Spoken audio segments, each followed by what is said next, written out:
സ്തുതിക്കട്ടെ. Hallelujah.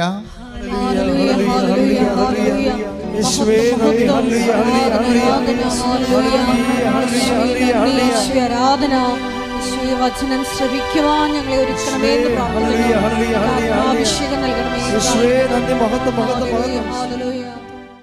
കവനൻ്റെ workout ചെയ്യുന്ന നമ്മുടെ നിയോഗങ്ങൾ നിവൃത്തിയാകുന്ന കാലാവസ്ഥകളുണ്ട്.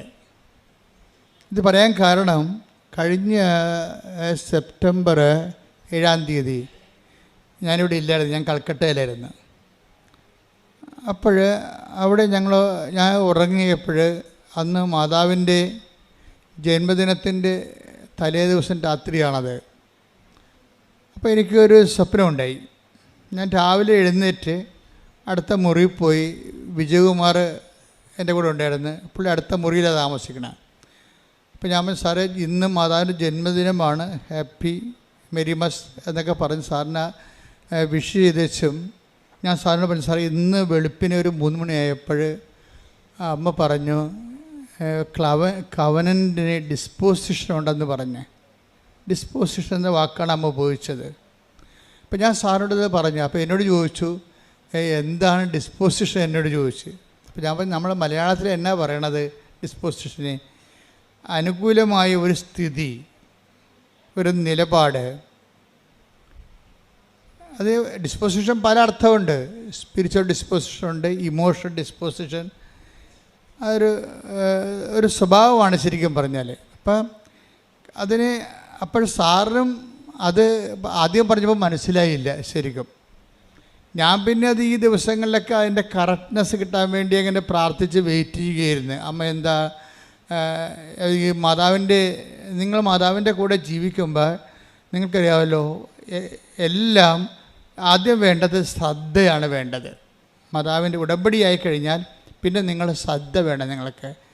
ഇപ്പം നിങ്ങൾക്ക് ഇപ്പോൾ പ്രഗ്നൻ്റ് ആയി കഴിഞ്ഞാൽ ഇപ്പോൾ നിങ്ങൾ കല്യാണം കഴിച്ചു, ഉടനെ പ്രഗ്നൻ്റായി കഴിയുമ്പോൾ എന്താ, അവർക്ക് നേരത്തെ പ്രഗ്നൻ്റ് ആകുന്നതിന് മുമ്പ് ഉണ്ടായിരുന്ന മാനസികാവസ്ഥ അല്ലല്ലോ. അവർക്ക് പ്രത്യേക കുഞ്ഞിനെക്കുറിച്ചാണ് പിന്നെ ശ്രദ്ധയുള്ളത്. കുഞ്ഞിനൊന്നും കേട് വരരുത് എന്ന രീതിയിൽ അവർ ഇരിപ്പ് നോക്കും, അവർ കിടക്കുമ്പോൾ നോക്കും, ചരിയണ നോക്കും, എല്ലാം നോക്കും. അപ്പോൾ അതെന്താ കാര്യം വെച്ച് കഴിഞ്ഞാൽ, ആവശ്യമായ ഓക്സിജനും അതുപോലെ തന്നെ കുഞ്ഞിന് കിട്ടി സ്വസ്ഥമായി അത് വളരുക എന്നുള്ള ഒരു ഉദ്ദേശമാണ് അമ്മയ്ക്കുള്ളത്. അതൊരു ഡിസ്പോസിഷനാണ് ശരിക്കും പറഞ്ഞാൽ. ഇപ്പോൾ മനസ്സിലായില്ലേ കാര്യങ്ങൾ പെട്ടെന്ന്? അതാണ് എൻ്റെ കാര്യം. അത് അനുകൂലമായ നമ്മുടെ മാനസികമായ ഒരു സഹകരണം, അനുകൂലമായ സഹകരണം. അതിനാണ് അച്ഛൻ ക്ലൈമറ്റ് എന്ന് പറഞ്ഞത്, കവനൻ്റെ ക്ലൈമറ്റ്. ഈ കവനൻ്റെ ക്ലൈമറ്റ് ഈ ദിവസങ്ങളിൽ ഈ ദിവസങ്ങളിൽ വന്ന സാക്ഷ്യങ്ങളെല്ലാം ഞാൻ പരിശോധിക്കുകയായിരുന്നു. എവിടെയാണ് അമ്മ സെപ്റ്റംബർ 7 പറഞ്ഞ ക്ലൈമറ്റ് ഡിസ്പോസിഷൻ എവിടെയൊക്കെയാണ് ഉള്ളതെന്നാണ് ഞാൻ ഈ ദിവസങ്ങളിൽ സാക്ഷ്യം കേട്ടപ്പോൾ നോക്കിയത്. അപ്പോൾ അതിലെനിക്ക് കുറേ സാക്ഷ്യങ്ങൾ അങ്ങനെ കിട്ടി. ക്ലൈമറ്റ് ഡിസ്പോസിഷനുള്ള ഒത്തിരി സാക്ഷ്യങ്ങൾ കിട്ടി. അതിലൊരു സാക്ഷ്യം ജിൻസി അലക്സ് കൊല്ലങ്കോട്. അവിടെ സാക്ഷ്യം, അവിടെ ഭർത്താവിന് കിഡ്നിയുടെ അസുഖമാണ്. അപ്പോൾ ഉടനെ അവരെ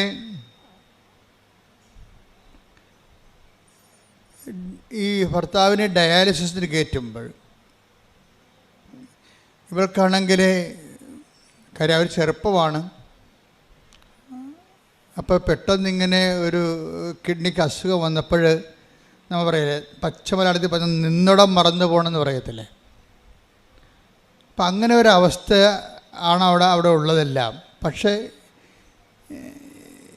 ഇവൾ ഈ ഉടമ്പടി എടുത്തിരിക്കും. കിഡ്നി അസുഖമാണെന്ന് കേട്ടപ്പോൾ തന്നെ വന്ന് ഉടമ്പടി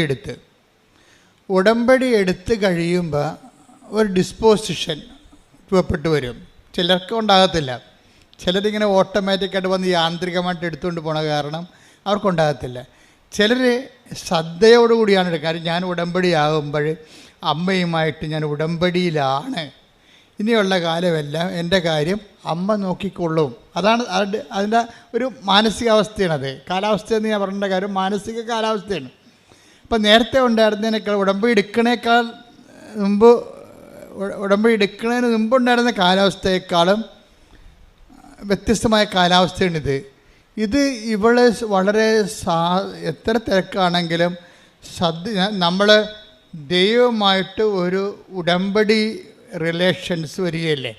അപ്പം നമുക്ക് കുറച്ച് ഉത്തരവാദിത്തമുണ്ട്, ദൈവത്തിനും കുറച്ച് ഉത്തരവാദിത്തമുണ്ട്. ദൈവത്തിൻ്റെ ഉത്തരവാദിത്തം എന്താണ്? നമ്മളെ സംരക്ഷിക്കുക, വളർത്തുക, നിലനിർത്തുകയാണ് ദൈവത്തിൻ്റെ ഉത്തരവാദിത്തം. നമ്മുടെ ഉത്തരവാദിത്തം എന്താ? ദൈവത്തിന് പ്രവർത്തിക്കാൻ പറ്റുന്ന രീതിയിൽ നമ്മളെ തന്നെ പരുവപ്പെടുത്തുകയാണ് നമ്മുടെ ഉത്തരവാദിത്തം.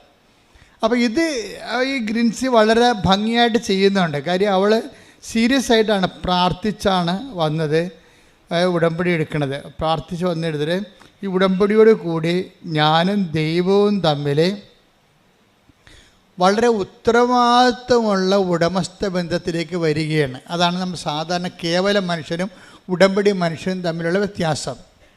ഉടമ്പടിയിലെ അനുദിന ജീവിതത്തിൽ നമ്മൾ ഉത്തരവാദിത്വമുള്ള ഒരു ഉടമസ്ഥ ജീവിതത്തിലേക്ക്, ദൈവത്തിൻ്റെതാണെന്ന് നമ്മളെല്ലാവരും പറയും, നമ്മൾ ദൈവത്തിൻ്റെ മക്കളാണെന്ന് നമ്മളെല്ലാവരും പറയും.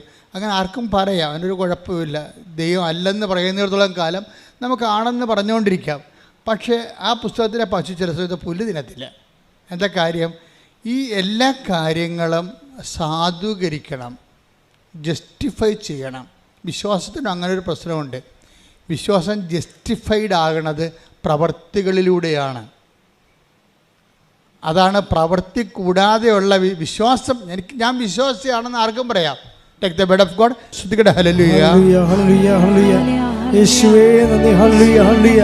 യാക്കോബ് 2:24 മനുഷ്യൻ വിശ്വാസം കൊണ്ട് മാത്രമല്ല, പറഞ്ഞേ, മനുഷ്യൻ വിശ്വാസം കൊണ്ട് മാത്രമല്ല പ്രവൃത്തികളാലുമാണ് നീതീകരിക്കപ്പെടുന്നതെന്ന് നിങ്ങൾ അറിയുന്നു. അപ്പം വിശ്വാസം കൊണ്ട്, അതിനെ വിശ്വാസത്തെ സാധൂകരിക്കുന്നതാണ് എന്ത്? നമ്മുടെ വിശ്വാസം ആത്മാർത്ഥമാണ്. നമ്മുടെ വിശ്വാസത്തെ അത് ആത്മാർത്ഥതയുള്ളതാണെന്ന് തെളിയിക്കാൻ ആർക്കാണ് ബാധ്യത? നമുക്ക് ബാധ്യതയുണ്ട്. എപ്പോഴും ശ്രദ്ധിക്കണം. അല്ല, ഞാനൊരു ക്രിസ്ത്യൻ കുടുംബത്തിൽ ജനിച്ചു, അല്ലെങ്കിൽ ഞാൻ അക്രൈസ്തവ കുടുംബത്തിൽ ജനിച്ചു, ഇപ്പോഴും ഞാൻ ഈശോയിൽ വിശ്വസിക്കണോ എന്ന് പറഞ്ഞിട്ട് കാര്യമില്ല. അത് സത്യമാണെന്ന് തെളിയിക്കാനുള്ള ബാധ്യത, ആത്മാർത്ഥത നമുക്കുണ്ടാകണം.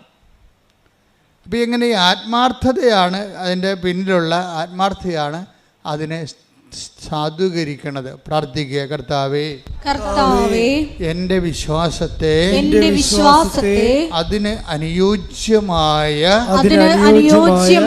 പ്രവർത്തനങ്ങളാൽ സാധൂകരിക്കാൻ എന്നെ സഹായിക്കണമേ. അപ്പം എല്ലാ വിഷയങ്ങളും പ്രാർത്ഥനയാണെങ്കിലും, ഇപ്പം നീ പ്രാർത്ഥിക്കണമെന്ന് വിചാരിക്കുമ്പോൾ I am so serious about this prayer എന്ന് ദൈവത്തോട് പറയാൻ വേണ്ടിയാണ് നമ്മൾ മുട്ടേന്ന് നിൽക്കണത്. അല്ലെങ്കിൽ ഇരുന്നാൽ മതിയല്ല, നമ്മൾ ഊണ് കഴിക്കാൻ വേണ്ടി ഇരിക്കുകയല്ലേ ചെയ്യണത്.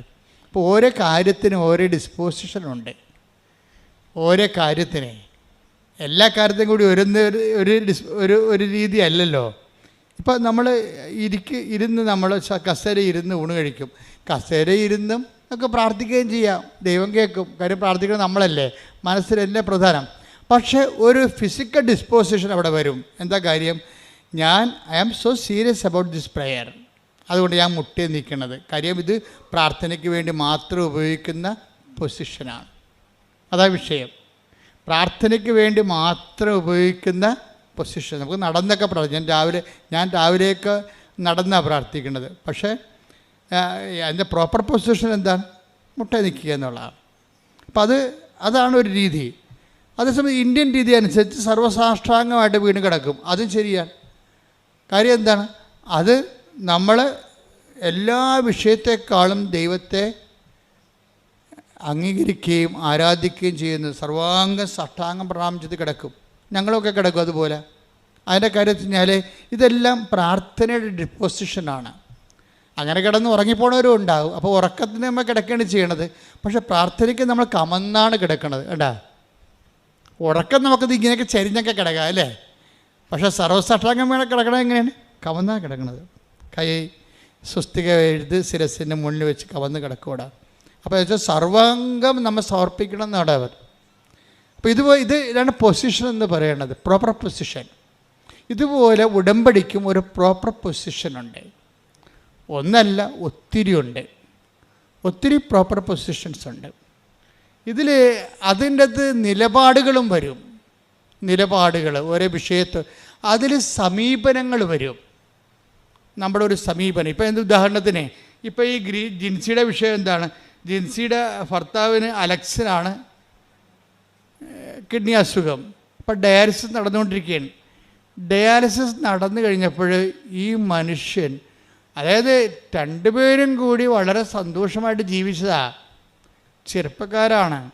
പക്ഷെ പെട്ടെന്ന് അങ്ങോട്ട് കാലാവസ്ഥ മാറി വേറൊരു ലെവലിലായി. ഡയാലിസിസ് കഴിഞ്ഞോടുകൂടി ഇയാൾക്ക് എന്ത് സംഭവിക്കുന്നതിനെക്കുറിച്ച് ഇയാൾക്കൊരു ഐഡിയ ഇല്ല. ഇയാൾ തളർന്ന രീതിയിൽ ഇവളെ ഇങ്ങനെ നോക്കും. എന്താണ്, നമ്മൾ പിരികയാണല്ല എന്നുള്ള അതാണ് അവസ്ഥ. നോക്കിയേ, ഇങ്ങനെ നോക്കുമ്പോൾ അച്ഛൻ വന്ന് ലാസ്റ്റ് സാക്രമെൻ്റ് കൊടുക്കും, അവസാനത്തെ കൂദാശ കൊടുക്കും. അപ്പം അച്ഛൻ പോയി കഴിയുമ്പോൾ ആശുപത്രിയിൽ ബന്ധുക്കളെല്ലാം ഇവളെ കെട്ടിപ്പിടിച്ച് കരയും. ആ ഓരോ സിറ്റുവേഷൻസ് നോക്കി, ഈവൻസ് കണ്ടില്ലേ? അച്ഛൻ പോയി കഴിയുമ്പോൾ അവിടെ ഉണ്ടായിരുന്ന ബന്ധുക്കൾ, സ്വന്തപ്പെട്ടവരെല്ലാം ഈ ജിൻസിയെ കെട്ടിപ്പിടിച്ച് കരയും. എന്ന് വെച്ച് കഴിഞ്ഞാൽ അവളുടെ ഭർത്താവ് തീർന്ന് പോയി, ഈ ലോകത്തുനിന്ന് വിടപിരിഞ്ഞ രീതിയിലേക്ക് കഴിയും. പക്ഷേ ഇവൾ പറയണത് ഞാൻ കരഞ്ഞില്ലെന്ന് പറയണം. അതാണ് ഡിസ്പോസിഷൻ. അതാണ് ഉടമ്പടി. ഒരു മനുഷ്യനെ എങ്ങനെയാണ് ചേഞ്ച് ചെയ്യണം നോക്കണം. ഈ വിഷയങ്ങളെല്ലാം എൻ്റെ മുമ്പിൽ നടന്നുകൊണ്ടിരിക്കുകയാണ്, പക്ഷെ ഞാൻ മാത്രം കരഞ്ഞില്ല. എന്താ കാര്യം? എനിക്കറിയാം അമ്മ ഏതെങ്കിലും നിമിഷം ഉടമ്പടി എടുത്തിരിക്കണം. ഞാൻ അമ്മയുമായിട്ട് ഉടമ്പടിയിലാണ്. അപ്പോൾ ഏതെങ്കിലും സമയത്ത് അമ്മ ഈ വിഷയം അറിയും. അച്ഛൻ വന്നതും അച്ഛൻ പോയതൊക്കെ ആദ്യം അറിഞ്ഞത് ആരാണ്? അമ്മ അറിഞ്ഞിട്ടുണ്ട്. ഇതാണ് ഡിസ്പോസിഷൻ. ഇപ്പോൾ അതൊക്കെ മനസ്സിലായില്ലേ? ഡിസ്പോസിഷൻ എന്ന് പറഞ്ഞാൽ മനസ്സിലായില്ലേ? അതായത് ഇത്രയും നമ്മുടെ ചുറ്റും ലോകം മുഴുവനും കലങ്ങി മറിയുമ്പോഴും ഉടമ്പടി എടുത്ത ആ ദൈവ പൈതൽ ഒരു ഉടമ്പടി നിലപാടുണ്ട്. ഉടമ്പടി സമീപനത്തിലൂടെ ദൈവത്തിൽ ആഴമായി വിശ്വസിച്ച് തൻ്റെ ഈ സംഘർഷങ്ങളിടയിലുള്ള തൻ്റെ വിശ്വാസം ഏറ്റുപറച്ചിൽ അങ്ങ് അറ്റ കൈയായിട്ട് നിൽക്കുകയാണ്. കരയാതെ അങ്ങ് ദൈവത്തിൽ ആഴമായി ശരണപ്പെട്ടുകൊണ്ട് നിൽക്കുകയാണ്. പെട്ടെന്നാണ് ഈ മനുഷ്യൻ്റെ ലക്ഷണം മാറണത്. ഇവളുടെ ഇതെല്ലാം ദൈവത്തിൽ നമ്മളുടെ ഒരു നിലപാട്, സമീപനമൊക്കെ പ്രാർത്ഥനയാണ്. പ്രാർത്ഥന ചുണ്ടുകൊണ്ട് മാത്രമുള്ളതല്ല. അതായത് ഇങ്ങനെയുള്ള സംഘർഷ സമയത്തുള്ള നമ്മുടെ ഇതൊക്കെ ഒരു ഉടമ്പടി നിലപാടാണ്. എന്താ, നമ്മൾ വെറുതെ ഒരു പ്രാർത്ഥിച്ചിരിക്കുകയല്ല, നമ്മൾ ദൈവവുമായിട്ട് ഒരു ഉടമ്പടി എടുത്തിരിക്കുകയാണ്. അപ്പോൾ ദൈവവും നമ്മൾ ഈക്വൽ പാർട്ട്നേഴ്സാണ്. ഈ ഒരു വ്യവഹാരത്തിൽ, ബന്ധത്തിൽ 50-50 പാർട്ട്ണറാണ് നമ്മൾ. പകുതി നമ്മളും പകുതി ദൈവവുമാണ്. അപ്പോൾ ഒരു പൊതുവായിട്ടുള്ള പദ്ധതിയാണ് ഉടമ്പടി. ദൈവവും നമ്മളുള്ള അതിലൊരു വിഷയമാണ് ഭർത്താവിൻ്റെ ഈ കിഡ്നിയുടെ അസുഖം ഭേദമാകണത്. എന്നിട്ട് പെട്ടെന്ന് പതുക്കെ അതായത് നമ്മുടെ ഭാഗത്തു നിന്നുള്ള പേയ്മെൻറ്റ്, ഇതാണ് പേയ്മെൻറ്റ് എന്ന് പറയുന്നത്. ഇപ്പോൾ നമ്മൾ അഡ്വാൻസ് കൊടുത്താൽ മാത്രം പോലെ, ഉടമ്പടി നിങ്ങൾ എടുക്കുമ്പോൾ നിങ്ങളുടെ അഡ്വാൻസ് കൊടുക്കുകയാണ്. എന്താ കാര്യം? ഇങ്ങനെയൊക്കെ ഉള്ളതെല്ലാം ദൈവത്തിന് വേണ്ടി ചെയ്തുകൊള്ളാമെന്ന് പറഞ്ഞൊരു അഡ്വാൻസ്. പക്ഷേ ദൈവം എന്നാ ചെയ്യണമെന്ന് പറയുമ്പോൾ അതിൻ്റെ ഫുൾ എമൗണ്ട് പേ ചെയ്യാൻ പറയും. പക്ഷേ ആൾക്കാർക്കത് മനസ്സിലാകത്തില്ല. ചിലർ പറയും സാധനം കിട്ടട്ടെ എന്നിട്ട് ഞങ്ങൾ ഫുൾ എമൗണ്ട് പേ ചെയ്യാൻ പറയും. എങ്ങനെ? എന്തെങ്കിലും ഒന്ന് നടക്കട്ടെ, ജോലി കിട്ടട്ടെ, അല്ലെങ്കിൽ വിസ കിട്ടട്ടെ, അല്ലെങ്കിൽ ജപ്തി നടപടി മാറട്ടെ, എന്നിട്ട് ഞങ്ങൾ പത്രം കൊടുക്കാമെന്ന് പറയും. അപ്പോൾ അതൊരു ബാർഗെയിനിങ്ങിലേക്ക് മാറും. ചില ആൾക്കാർക്ക് മണ്ടത്തരം പറഞ്ഞാൽ അങ്ങനെയാണ് ഉടമ്പടിയിൽ. എന്നുവെച്ചാൽ അവർ ഫുൾ എമൗണ്ട് പേ ചെയ്യണതിന് മുമ്പ് ദൈവത്തോട് ചോദിച്ചത് ദൈവം ഇങ്ങോട്ട് തന്നു കഴിഞ്ഞിട്ട് ഞങ്ങൾ ഫുൾ എമൗണ്ട് പത്രം കൊടുക്കുകയോ രോഗികളെ പോയി കാണുകയോ എന്തെങ്കിലും ചെയ്യാമെന്ന് പറയും. പക്ഷെ നടക്കത്തില്ല. നിങ്ങൾ അങ്ങനെ ഒരാളായത് കൊണ്ട് തന്നെ നിങ്ങളിങ്ങനെ ദൈവത്തിനെ കൊണ്ട് എല്ലാം ചെയ്യിച്ചതിന് ശേഷം ദൈവത്തിന് വിശ്വാസത്തിൽ എടുക്കണില്ലല്ലോ. അതാണ് പ്രശ്നം. ചില ആൾക്കാർ ഒന്നും കിട്ടിയില്ലെങ്കിലും ശരി തനിക്ക് ചെയ്യാനുള്ളതെല്ലാം ചെയ്തു മാറ്റും, ഫുൾ എമൗണ്ട് പേ ചെയ്ത് കളയും. എന്താ കാര്യം? അവർ ദൈവത്തെ വിശ്വാസത്തിലെടുക്കുന്നു. ദൈവം എപ്പോഴായാലും ഈ വിഷയത്തിൽ ഇടപെടുമെന്ന് അവർക്ക് ആത്മാവിൽ. ഇതിനാണ് നിങ്ങളുടെ നമുക്കറിയാൻ പറ്റും ആത്മാവിലെ. അതായത് നിങ്ങൾ കുറച്ച് ക്ലിയർ ആണെങ്കിൽ ഈ സംശയത്തിൻ്റെ കാർമേഘമൊന്നും ഇല്ലെങ്കിൽ, സംശയത്തെ കാർമേഘമെന്നാണ് വിളിക്കണത്. Take the word of God. യാക്കോബ് 1:6. യാക്കോബ് 1:6. സംശയിക്കാതെ വിശ്വാസത്തോടെ വേണം ചോദിക്കാൻ. സംശയിക്കുന്നവൻ കാറ്റിൽ ഇളകി മറിയുന്ന കടൽ തിരക്ക് തുല്യനാണ്. അപ്പം സംശയിക്കാതെ വേണം ഇത് വിഷയം ചെയ്യാൻ. അതായത് നിങ്ങൾ കണ്ണും പൂട്ടി അങ്ങോട്ട് ചെയ്യണം ഉടമ്പടിയിൽ. ഇപ്പം അതിൻ്റെ അർത്ഥം എന്താണ്? ദൈവത്തെ നമ്മൾ വിശ്വാസത്തിൽ എടുക്കുന്നു, അതാണ് വിഷയം. അല്ലാതെ ദൈവത്തിൽ നിന്ന് ഒരു ഇൻസ്റ്റാൾമെൻറ്റ് വരട്ടെ, ഈ കമ്പനി ശരിയാണെന്ന് നോക്കട്ടെ, ഈ ഏജൻറ്റ് നമ്മളെ പറ്റിക്കുമോ എന്ന്. നമ്മൾ വിസ ഏജൻറ്റുമാരെ എപ്പോഴും സംശയത്തോടെയല്ല നോക്കണം, ഈ കാശ് പോകുക എന്ന് ഓർത്തിട്ട്. അതുപോലെ വിസ ഏജൻറ്റുമാരെ നിങ്ങൾ നോക്കണ പോലെ ദൈവത്തെ നോക്കുന്നുണ്ട് ചില ആൾക്കാർ. അതാണ് നിങ്ങൾക്ക് കളിപ്പ് വരണത്. അപ്പോൾ ദൈവത്തിന് അറിയാൻ പറ്റുമല്ലോ ഇത് സംശയമാണെന്ന്. സംശയത്തിൽ ഉടമ്പടി വർക്കൗട്ട് ചെയ്യത്തില്ല. സംശയത്തിൽ ഉടമ്പടി, അത് സംശയം ഒരു നെഗറ്റീവ് ഡിസ്പോസിഷനാണ്. അത് പറഞ്ഞില്ലേ, കടൽ തിര പോലെയാണ്, ഇങ്ങനെ ഒന്നിനു പിറകെ ഒന്നായി വന്നിട്ട് അലസ്വസ്ഥപ്പെടുത്തിക്കൊണ്ടിരിക്കും. അപ്പോൾ അത് കട്ടൻഡേറ്റായിട്ട് ഇൻവെസ്റ്റ് ചെയ്യണതാണ് ഏറ്റവും നല്ലത്. പ്രാർത്ഥിക്കുക. കർത്താവായ ദൈവമേ, ഉടമ്പടി നിബന്ധനകളെ നിർബാധം നിറവേറ്റാൻ എനിക്ക് പ്രത്യേകമായ അഭിഷേകം നൽകണമേ. ശ്രുതികട ഹല്ലേലൂയ.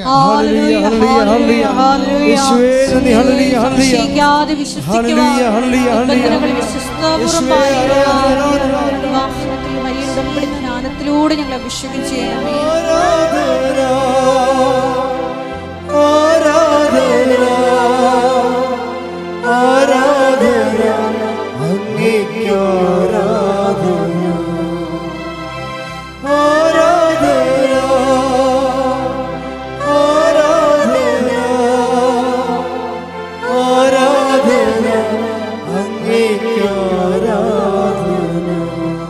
കുറേ ഘടകങ്ങളുണ്ട്. അതിൽ ഇവർ അച്ഛൻ സ്വന്തം ഭർത്താവിന് അന്ത്യകുദാശം നൽകി പിരിയുമ്പോൾ ബന്ധുക്കൾ ഇവിടെ കെട്ടിപ്പിടിച്ച് കരയുമ്പോൾ ഇവൾ വേങ്ങലടിച്ച് അവിടെ കൂടെ കരയേണ്ടതാണ്. ശരിക്കും പറഞ്ഞ് എല്ലാം തീർന്നെന്നും പറഞ്ഞുകൊണ്ട് കരയേണ്ടതാണ്. ഇവിടെ കരയാത്തതിൻ്റെ കാരണം ഇവളുടെ വിശ്വാസം, പ്രത്യാശ ഇവർക്ക് കൊടുക്കുന്നുണ്ട്. പ്രത്യാശ എന്താണ് നമുക്ക് നൽകണത്? പ്രത്യാശ നമ്മളെ നിരാശരാക്കുന്നില്ല. പ്രത്യാശ എപ്പോഴാണ് നമ്മൾ നിരാശരാക്കാത്തത്? നമ്മൾ ചിന്തിക്കുന്ന പരിശുദ്ധാത്മാവിനാൽ ദൈവത്തിൻ്റെ സ്നേഹമെന്തെന്ന്. Take the word of God. റോമർ 5:5. ശ്രുതികട ഹല്ലേലൂയ. 5:5. പ്രത്യാശ നമ്മെ നിരാശരാക്കുന്നില്ല. ഒന്ന് പറഞ്ഞേ, പ്രത്യാശ നമ്മളെ നിരാശരാക്കുന്നില്ല. കാരണം നമുക്ക് നൽകപ്പെട്ടിരിക്കുന്ന പരിശുദ്ധാത്മാവിലൂടെ ദൈവത്തിന്റെ സ്നേഹം നമ്മുടെ ഹൃദയങ്ങളിലേക്ക് ചൊരിയപ്പെട്ടിരിക്കുന്നു.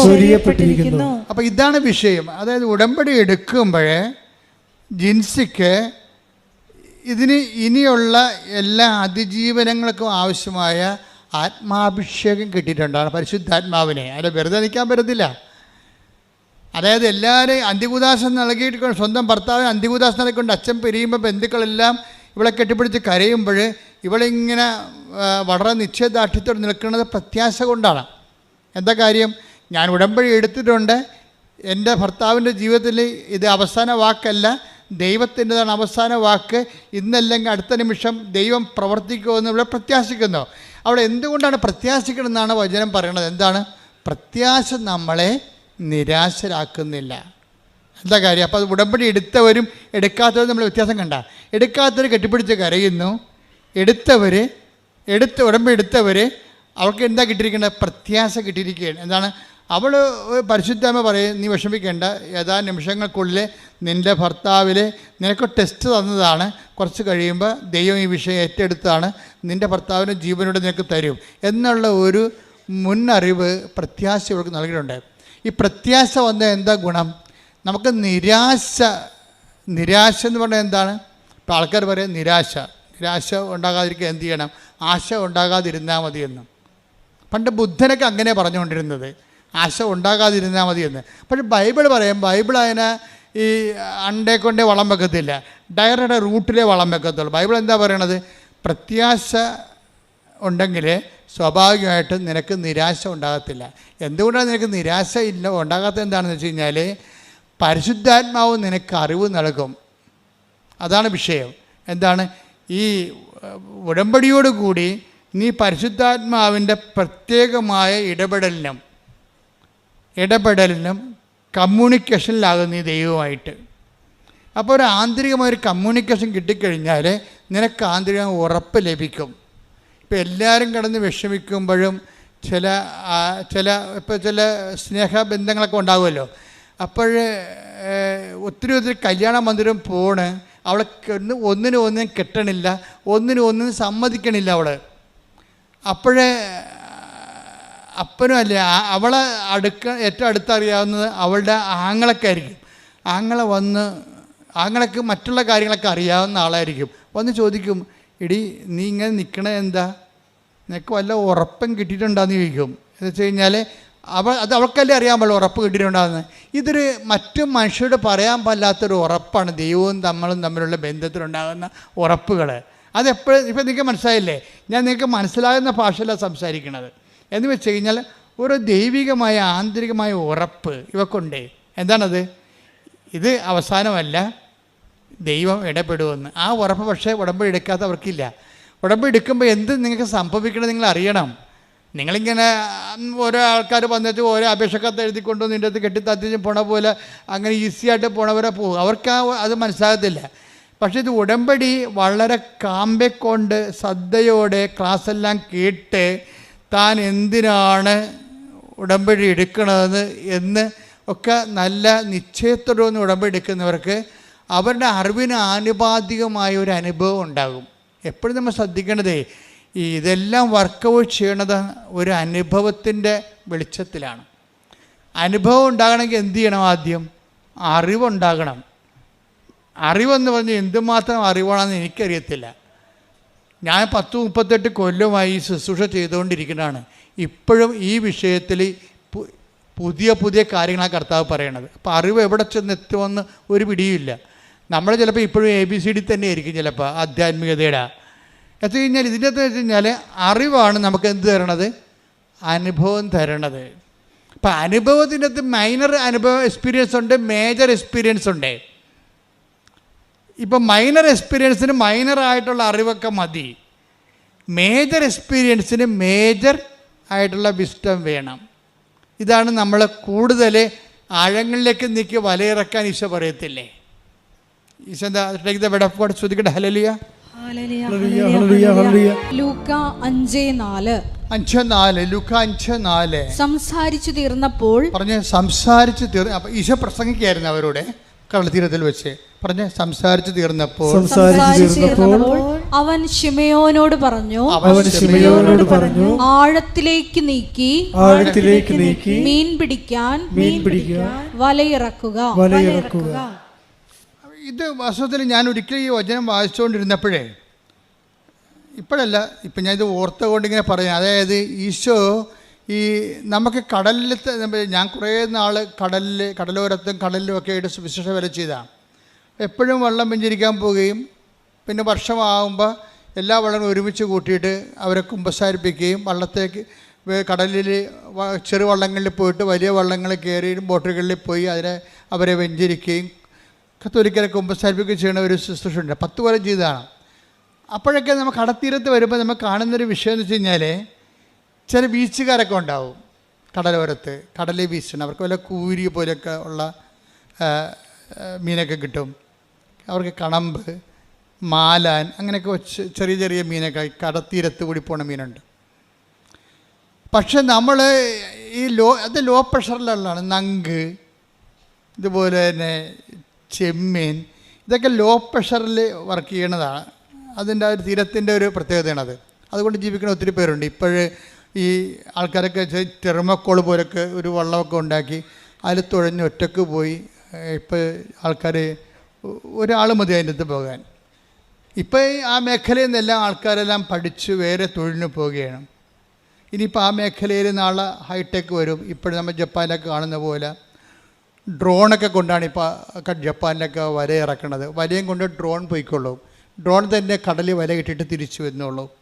എന്നിട്ട് ചെറിയൊരു ബീഞ്ച് പോലെ സാധനം വെച്ചിട്ട് തന്നെത്താൻ വലിക്കും. കടലിൽ പോകേണ്ട കാര്യമില്ല.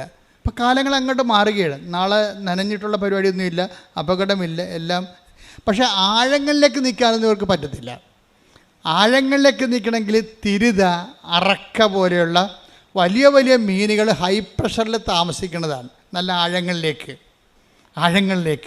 ഈ അനുഭവത്തിലും അങ്ങനൊരു പ്രശ്നമുണ്ട്.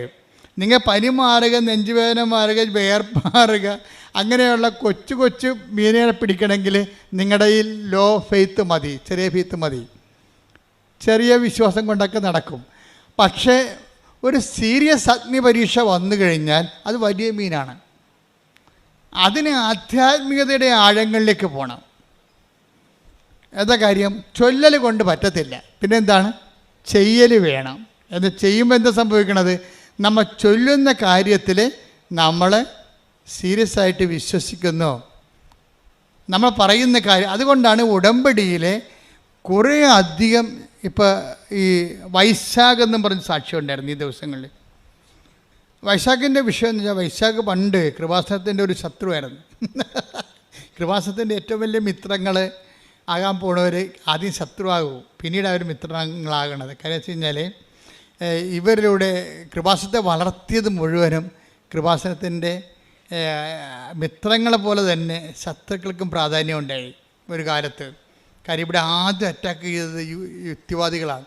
മാസങ്ങളോളം അവർ യോഗം ചേർന്ന് ഈ അടയാളങ്ങളൊക്കെ കണ്ടിട്ട് ആൾക്കാർക്കൊക്കെ ഒരു വിശ്വാസം കുറവുള്ളവർക്ക് അസ്വസ്ഥത ഉണ്ടാകുമല്ലോ. വിശ്വാസം കുറവുള്ളവർക്കും ദൈവത്തെ ചുമ്മാ ഒരു ആഡംബരമായിട്ടും അധികാരത്തിനായിട്ട് ഉപയോഗിക്കുന്നവരുണ്ട്.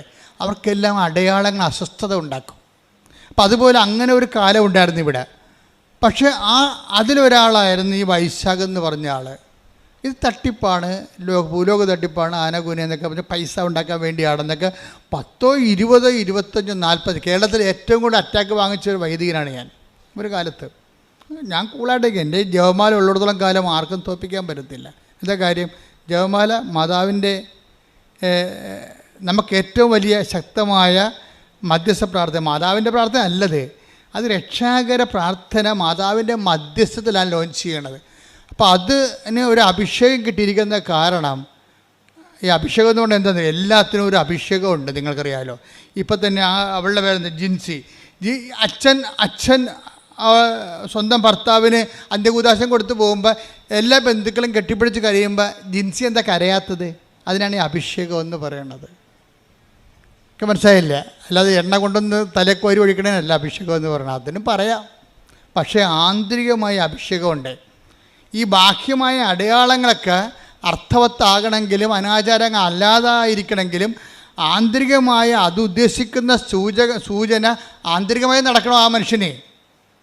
ആന്തരികമായി ആ അഭിഷേകം നടക്കാത്തോളം കാലം എണ്ണയല്ല, പെട്രോൾ ഒഴിക്കണത്, എണ്ണ ഒഴിക്കണതെല്ലാം കണക്കാണ്. ആന്തരികമായ ഒരു അഭിഷേകമുണ്ട് എല്ലാത്തിനും. ദൈവകൃപ പ്രവർത്തിക്കണത് ആന്തരികമാണ്. അതുകൊണ്ടാണ് കൃപയെക്കുറിച്ച് പറയുമ്പോൾ എന്താ പറയണത്? കർത്താവിൻ്റെ കൃപ. പറഞ്ഞേ, കർത്താവിന്റെ കൃപ അവന്റെ ആത്മാവിന്റെ കൂടെ ഉണ്ടായിരിക്കട്ടെ. അവന്റെ ആത്മാവോട് കൂടെ ഉണ്ടായിരിക്കട്ടെ. അപ്പം തലയുടെ കൂടെ ഉണ്ടാകുകയല്ല, കൃപ തലയിലല്ല ഇരിക്കണത്, തലയുടെ മുകളിലും അല്ല ഇരിക്കണത്. ഗലാത്യ 6:18 സഹോദരരെ, പറഞ്ഞ സഹോദരങ്ങളെ, നമ്മുടെ കർത്താവായ യേശുക്രിസ്തുവിന്റെ കൃപ നിങ്ങളുടെ ആത്മാവിനോട് കൂടെ ഉണ്ടായിരിക്കട്ടെ. കൃപ ആത്മാവിൽ അഭിഷിക്തമാകുന്ന കൃപയുടെ സൂചനയായിട്ടാണ് നമ്മൾ ശിരസ്സിലെ അഭിഷേകം മേടിക്കണത്. അപ്പോൾ ശിരസ്സിൽ അഭിഷേകം ചെയ്തില്ലെങ്കിലും അനുദിന ജീവിതത്തിൽ സാധാരണ മനുഷ്യർക്ക് അവരുടെ ജീവിത പ്രതിസന്ധി അതിജീവിക്കാൻ ആവശ്യമായ ആന്തരികമായ കൃപ അവർക്ക് ലഭിക്കും. അതിനെയാണ് ഇൻട്രിൻസിക് അനോയിൻറ്റിങ് എന്ന് പറയണത്. അത് പരിശുദ്ധാത്മാവ് നമുക്ക് ലഭിച്ചിരിക്കുന്ന തോതനുസരിച്ചാണ് നമുക്കത് ഫീൽ ചെയ്യണത്. ഭർത്താവ് മരിച്ചു എന്ന് പറഞ്ഞുകൊണ്ട് ബന്ധുക്കൾ കെട്ടിപ്പിടിച്ച് കരയുമ്പോഴും എല്ലാവർക്കും കരച്ചിൽ, ഭാര്യയ്ക്ക് മാത്രം കരച്ചിലില്ല. കാര്യം എന്താണ്? അവർക്കതിന് ആന്തരിക അഭിഷേകം കിട്ടിയിരിക്കുകയാണ്. റോമ 5:5 വെച്ചാണ്. എന്താണ്? കഷ്ടത സഹനശീലവും. പറഞ്ഞേ, കഷ്ടത സഹനശീലവും സഹനശീലം ആത്മധൈര്യവും. അല്ല, ആത്മധൈര്യമാണ് അവർക്ക് കിട്ടിയിരിക്കണത്. ആത്മധൈര്യം കിട്ടിയിരിക്കുകയാണ്. അതിനാണ് ആന്തരിക അഭിഷേകം എന്ന് പറഞ്ഞത്. ആത്മധൈര്യം പ്രത്യാശയം നമുക്ക് നൽകിയിരിക്കുന്നു. അതെങ്ങനെ നൽകിയിരിക്കുന്നതാണ്? പരിശുദ്ധാത്മാവിനാലാണ്. നമ്മൾ ചിന്തിയിരിക്കുന്ന പരിശുദ്ധാത്മാവിനാൽ ദൈവത്തിന്റെ സ്നേഹം എന്തെന്ന് നമ്മൾ അറിയുന്നു. അപ്പൊ ഈ ആന്തരിക അഭിഷേകവും പരിശുദ്ധാത്മാവും ദൈവത്തിന്റെ സ്നേഹവും തമ്മിൽ ബന്ധമുണ്ട്. എന്താ കാര്യം വെച്ച് കഴിഞ്ഞാൽ, പരിശുദ്ധാത്മാവ് നിറയുമ്പോൾ നമുക്ക് എന്താ സംഭവിക്കണത്? അത് പരിശുദ്ധാത്മാവിനെ നിലനിർത്താൻ ആവശ്യമായ ഒരു ഇൻറ്റേർണൽ ഡിസ്പോസിഷൻ ഉണ്ട്. അതാണ് മാതാവ് സെപ്റ്റംബർ 7 പറഞ്ഞത്. ഡിസ്പോസിഷൻ, പരിശുദ്ധാത്മാവിനെ നിലനിർത്താനുള്ള ആന്തരികമായ ഒരു ഡിസ്പോസിഷൻ. ആ ഡിസ്പോസിഷൻ ഉണ്ടെങ്കിൽ എന്താ സംഭവിക്കണത്? പരിശുദ്ധാത്മാവിൻ്റെ ഫലമാണ് എന്ത്? ദൈവസ്നേഹം. ഈ നമ്മൾ ചിന്തിയിരിക്കുന്ന പരിശുദ്ധാത്മാവ്, take the word of God, അതായത് പരിശുദ്ധാത്മാവിൻ്റെ ഫലമാണ് ദൈവസ്നേഹം. അപ്പം സ്നേഹം, പരിശുദ്ധാത്മാവിൻ്റെ ഫലങ്ങൾ ഗലാത്യർ 5:22. എന്നാൽ ആത്മാവിന്റെ ഫലങ്ങൾ സ്നേഹം, ആനന്ദം, സമാധാനം, ക്ഷമ, ദയ, നന്മ, വിശ്വസ്തത, സൗമ്യത, ആത്മസംയമനം ഇവയാണ്. ഈ ജിൻസി എന്ന് പറയുന്ന സഹോദരിക്ക് ഈ സംഭവങ്ങൾ ഇപ്പം എല്ലാം കിട്ടിയ പോലെയാണ് അല്ലേ? എന്തൊക്കെയാണുള്ളത്? ആത്മാവിൻ്റെ ഫലങ്ങൾ എന്തൊക്കെയാണുള്ളത്? സ്നേഹം, ആനന്ദം. അപ്പം ഇതെല്ലാം ഈ ആന്തരികമായ ആനന്ദത്തിനാണ് ആന്തരിക അഭിഷേകം എന്ന് പറയുന്നത്. സ്നേഹം, ആനന്ദം, പിന്നെന്താണ്?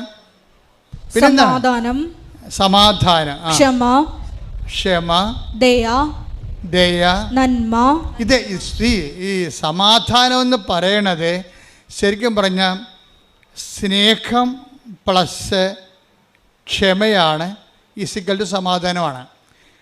അപ്പോൾ സ്നേഹം എന്ന് പറഞ്ഞാൽ അതിൻ്റെ കൂടെ പ്ലസ് അതിൻ്റെ കൂടെ പിന്നെന്താ? ക്ഷമ കൂടുമ്പോഴാണ് അതായത് സമാധാനം എന്ന് പറയുന്നത്. സമാധാനം ഉണ്ടാകണത്. ക്ഷമ എന്ന് പറയുന്നത് എന്താണ്? സഹിക്കുന്ന സ്നേഹത്തിനാണ് ക്ഷമയെന്ന് പറയണത്. സഹിക്കുന്ന സ്നേഹത്തിനാണ് ക്ഷമയെന്ന് പറയണത്. അപ്പം സ്നേഹവും പിന്നെ അതിൻ്റെ സർപ്ലസായി വരുന്ന സഹിക്കുന്ന സ്നേഹവും കൂടി വരുമ്പോഴാണ് നമ്മൾ സമാധാനം വരണത്. പിന്നെ സമാധാനം കഴിഞ്ഞ് എന്താ പറയണത്? ക്ഷമ, ദയ. കാരണം നമുക്ക് മറ്റുള്ളവർക്ക് ആ സ്നേഹം സഹിച്ചുകൊണ്ട് മറ്റുള്ളവർക്ക് സ്നേഹം കൊടുക്കുന്നതിനാണ് ദയ എന്ന് പറയുന്നത്. നന്മ. അത് ഏത് കാലാവസ്ഥയിലും നന്മയായിട്ടുള്ള ചെയ്യാനുള്ള ബേസിക് ഗുഡ്നെസ് ആണത്. വിശ്വസ്തത എന്ന് വെച്ചാൽ വചനത്തോടും ദൈവത്തോടും ദൈവവചനത്തോടുമുള്ള ഒരു മനുഷ്യൻ്റെ കൂറ് വിശ്വസ്തത. സൗമ്യതയിലും ഈ സഹിക്കുന്ന സ്നേഹവും ക്ഷമയും കൂടിയാണ്, പ്രത്യാശയും കൂടി കലർന്നാണ് ഈ സൗമ്യത ഉണ്ടാകുന്നത്. സൗമ്യത ശരിയാകും. ഭർത്താവ് 4 കാലേ വീണ് കുടിച്ചുകൊണ്ട് വന്നിട്ട് നമ്മുടെ മോന്തക്കിട്ട് 2 കാച്ച് കാച്ചിയാലും ഈ ഭാര്യ, ചില ആന്തരികമായ അഭിഷേകം കിട്ടിയ ഭാര്യമാർ പ്രാർത്ഥനയോടെ നിൽക്കും. എന്താണ്? ഇന്നല്ലെങ്കിൽ നാളെ ആ മനുഷ്യനെ കർത്താവ് തൊടും എന്നാണ് പറയണത്. തൊടും, അതാണ് സൗമ്യത. അപ്പോൾ അവൾക്ക് ഇതുപോലെയുള്ള എടുത്ത് കയറ്റമൊന്നുമില്ല, വെയിറ്റ് ചെയ്യാണ്. അതായത് പ്രത്യാശ നമ്മളെ നിരാശരാക്കുന്നില്ല. എന്താ കാര്യം? നമ്മൾ ചിന്തിയിരിക്കുന്ന ഇതുകൊണ്ടാണ് നിങ്ങൾ വചനം വായിക്കണമെന്ന് പറഞ്ഞത്. ഉടമ്പടി കൊണ്ടുവന്നിട്ട് ഇങ്ങനെ നിയോഗങ്ങൾ എഴുതി കെട്ടിത്തന്നല്ല പ്രശ്നം. അത് ആക്ടിവേറ്റ് ചെയ്യണമെങ്കിൽ അതിന് കറസ്പോണ്ടിങ് ആയിട്ടുള്ള വചനങ്ങളുണ്ട്. അത് വരണത് വ്യാഖ്യാനങ്ങളിലാണ് വരണത്. ഉടമ്പടി ധ്യാനം കുടുംബം മാത്രമേ ഇത് മനസ്സിലാകത്തുള്ളൂ. അല്ലെങ്കിൽ നിങ്ങൾ ഇത് മനസ്സിലായില്ലെങ്കിൽ പഴയ ലോകത്താനായിട്ട് തന്നെ ജീവിക്കും. അത് ഒരു വശമായിട്ട് പോകും. വീട്ടിൽ നിങ്ങൾ പഴയ ആൾക്കാർ തന്നെ ജീവിക്കും. അങ്ങനെ അത് ജീവിക്കാതിരിക്കാനാണ് നിങ്ങളോട് പറയണത്. എന്താണ്?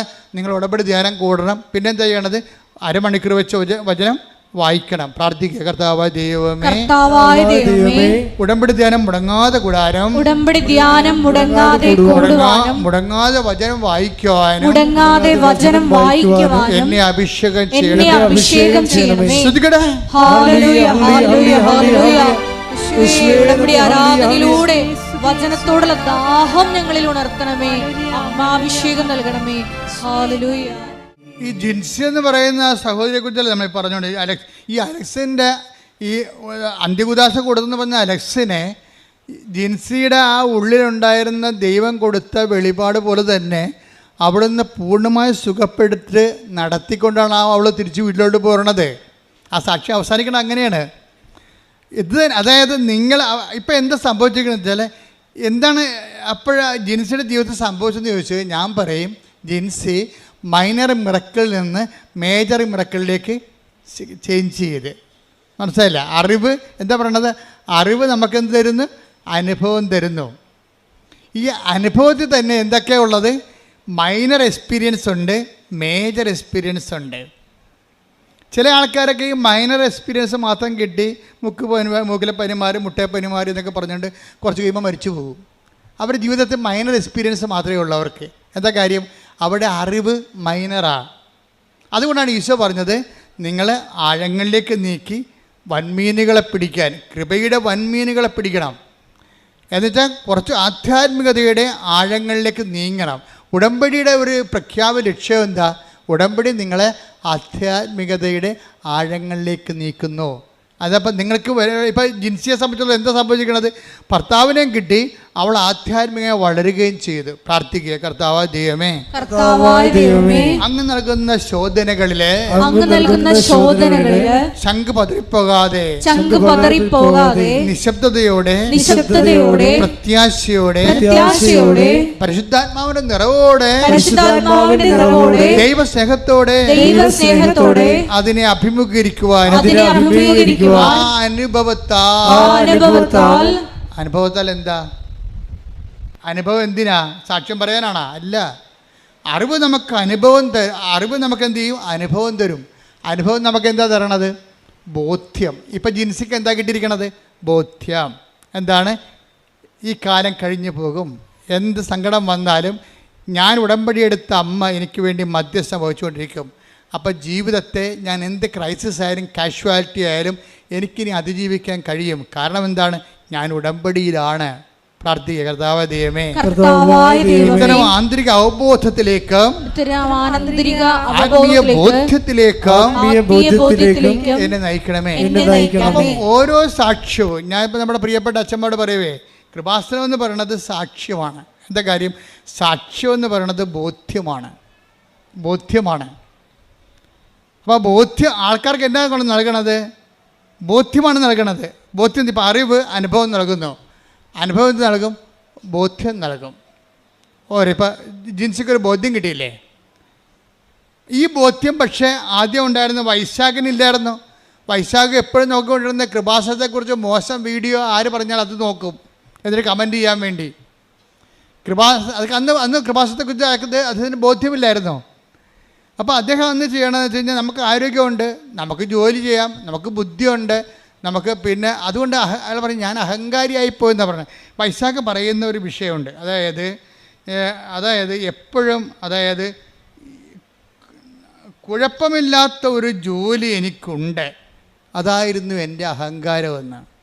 മനുഷ്യൻ്റെ ഏറ്റവും വലിയ പ്രോബ്ലം അതാണ്. എനിക്കും ഉണ്ടാവും, നിങ്ങൾക്കും ഉണ്ടാവും. നമ്മൾക്കുള്ള ഒരു വിഷയത്തെക്കുറിച്ച് നമ്മൾ കണ്ടൻറ്റഡ് ആയിരിക്കും, പിന്നെ അവിടെ ദൈവത്തിന് സ്പേസ് ഇല്ല. അഹങ്കാരത്തിൻ്റെ ഒരു കുഴപ്പമെന്ന് വെച്ച് കഴിഞ്ഞാൽ മുഴുവൻ ദൈവത്തിൻ്റെ സ്പേസ് അത് കൈകാര്യം ചെയ്യുമെന്നുള്ളതാണ്. ഇപ്പോൾ ഒരു മുറി മുഴുവനും മേശം കസേരയാണെങ്കിൽ നമുക്ക് അകത്തോട്ട് കിടക്കാൻ പറ്റുമോ? അതുപോലെയാണ് ഈ സംഭവം. നമ്മൾ തന്നെയായിരിക്കും അതിൻ്റെ അകത്ത് മുഴുവനും. അപ്പോൾ ദൈവത്തിന് അതിൻ്റെ അകത്ത് പ്രവേശനമില്ല. അതാണ്. അപ്പോൾ എന്ത് പറ്റുമെന്ന് വെച്ചാൽ ഒരു പ്രാവശ്യം ഈ വൈശാഖിൻ്റെ ഭാര്യയുണ്ട് അന്ന, അവർ മിക്സഡ് മാരേജാണ്. അന്ന വൈശാഖിന് രണ്ടുപേരും ദുബായിലാണ്. അന്ന വൈശാഖിനോട് പറയും, ഇച്ചയ തൊണ്ടയ്ക്ക് എന്തോ കുഴപ്പമുണ്ട്, പൊടി എന്ന് പറയാം. ഈ അന്ന പറഞ്ഞാണ് ഇച്ചയ തൊണ്ടയ്ക്ക് എന്തൊരു കുഴപ്പമുണ്ടെന്ന് തോന്നുന്നത്, തടയി നോക്കി പറയും, എടി പൊടി എന്ന് പറഞ്ഞ് ഇവളെ ഓടിച്ചിടും. സമ്മതിക്കത്തില്ല. അപ്പോൾ അത് പുള്ളിക്കാരൻ പറയും അത് പുള്ളി നല്ല ഈ ജിംനേഷ്യനാണ്, നല്ല ആരോഗ്യമുള്ള ആളാണ്. അപ്പോൾ പറയും എൻ്റെ ബോഡി ബിൽഡിങ്ങിൻ്റെ ആണ് ചിലപ്പോൾ നിങ്ങൾക്ക് തോന്നണത്, അല്ല കഥയൊന്നുമില്ലെന്ന് പറയും. പക്ഷേ 2 ആഴ്ച കഴിയുമ്പോൾ പിന്നെ അന്ന പറയും അച്ഛാ തൊണ്ടയ്ക്ക് എന്ത് കുഴപ്പമുണ്ടല്ലോ എന്ന് പറയും. അപ്പം ഇനി ഇവളോട് ഭയങ്കര സ്നേഹമായത് കാരണം എന്നാൽ പിന്നെ പോയി നോക്കാമെന്ന് പറയും. എന്നാൽ പിന്നെ പോയി നോക്കാമെന്ന് പറഞ്ഞ് ടെസ്റ്റ് ചെയ്ത് കഴിയുമ്പോൾ പിക്ചർ ആപ്പടെ മാറും. എന്താ കാര്യം? ഇത് തൈറോയിഡ് ക്യാൻസറാണ് സംഭവം. തൈറോയിഡ് ക്യാൻസർ ആകുമ്പോൾ പിന്നെ അവിടെ ദുബായിൽ വേണ്ടത്ര മെഡിക്കേഷൻ ഇല്ല. അവളെ നേഴ്സാണ്, അവളവിടെ നിൽക്കും. എന്നിട്ട് ഈ ആളെ നാട്ടിലേക്ക് പറഞ്ഞു വിടും. നോക്കിയേ, 1 സെക്കൻഡ് കൊണ്ട് കാര്യങ്ങൾ മാറുന്നു കണ്ടില്ലേ? 1 സെക്കൻഡ് കൊണ്ട് കാര്യം മാറും. എല്ലാം ഓക്കെ ആയിരുന്നൊരു കുടുംബത്തിലാണ് പെട്ടെന്ന് കാലാവസ്ഥ മാറണം. കണ്ട, വൈശാഖ് നാട്ടിലും അന്ന ദുബൈയിലുമാണ്. പിന്നെ എന്താ ചെയ്യണത്? അപ്പോൾ ഇതൊരു ഓപ്പറേഷനിലേക്കാണ് പോണത്. നാട്ടിൽ വന്നും അത് സ്കാൻ ചെയ്തെടുത്ത് നോക്കിയപ്പോഴും അത് തൈറോയിഡിൽ ക്യാൻസർ തന്നെയാണ്. അതോടുകൂടി ഈ മനുഷ്യൻ അസ്തമിക്കാൻ തുടങ്ങും. അല്ലാത്ത രീതിയിൽ വിഷമവും വേദനയും കാലാവസ്ഥ മുഴ അങ്ങനെ വലുതാകാൻ തുടങ്ങും.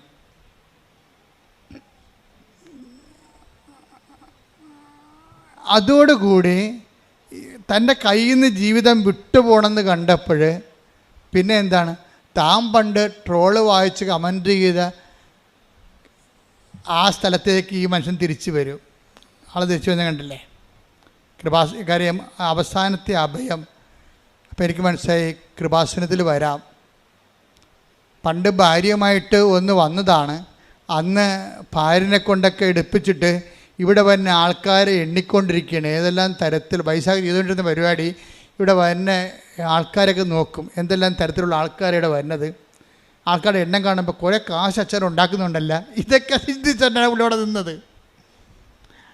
ഇതെല്ലാം ചിന്തിച്ചിട്ടാണ്. നമുക്കറിയാമല്ലേ, അത് കൃപാസനത്തിന് എന്തെങ്കിലും ഉണ്ടെങ്കിൽ അതെല്ലാം മാതാവിൻ്റെ നാളെ കാലങ്ങളിലുള്ള തീർത്ഥാടനത്തിൻ്റെ സൗകര്യത്തിന് വേണ്ടി എല്ലാം നമ്മൾ ക്രമീകരിച്ചുകൊണ്ടിരിക്കുകയാണ്.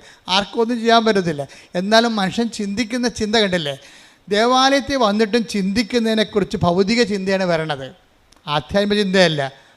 ഈ കുരങ്ങനെ കൊണ്ട് ചൂടുപായസം കുഴപ്പിച്ചിട്ട് പറഞ്ഞാൽ ഭാര്യനെ കൊണ്ട് ഉടമ്പടി എടുത്തിട്ട് ഭർത്താവ് ലോകകാര്യങ്ങൾ പറഞ്ഞുകൊണ്ട് ഇവിടെ ഇരിക്കുകയാണ് ഇതിൻ്റെ അകത്ത്.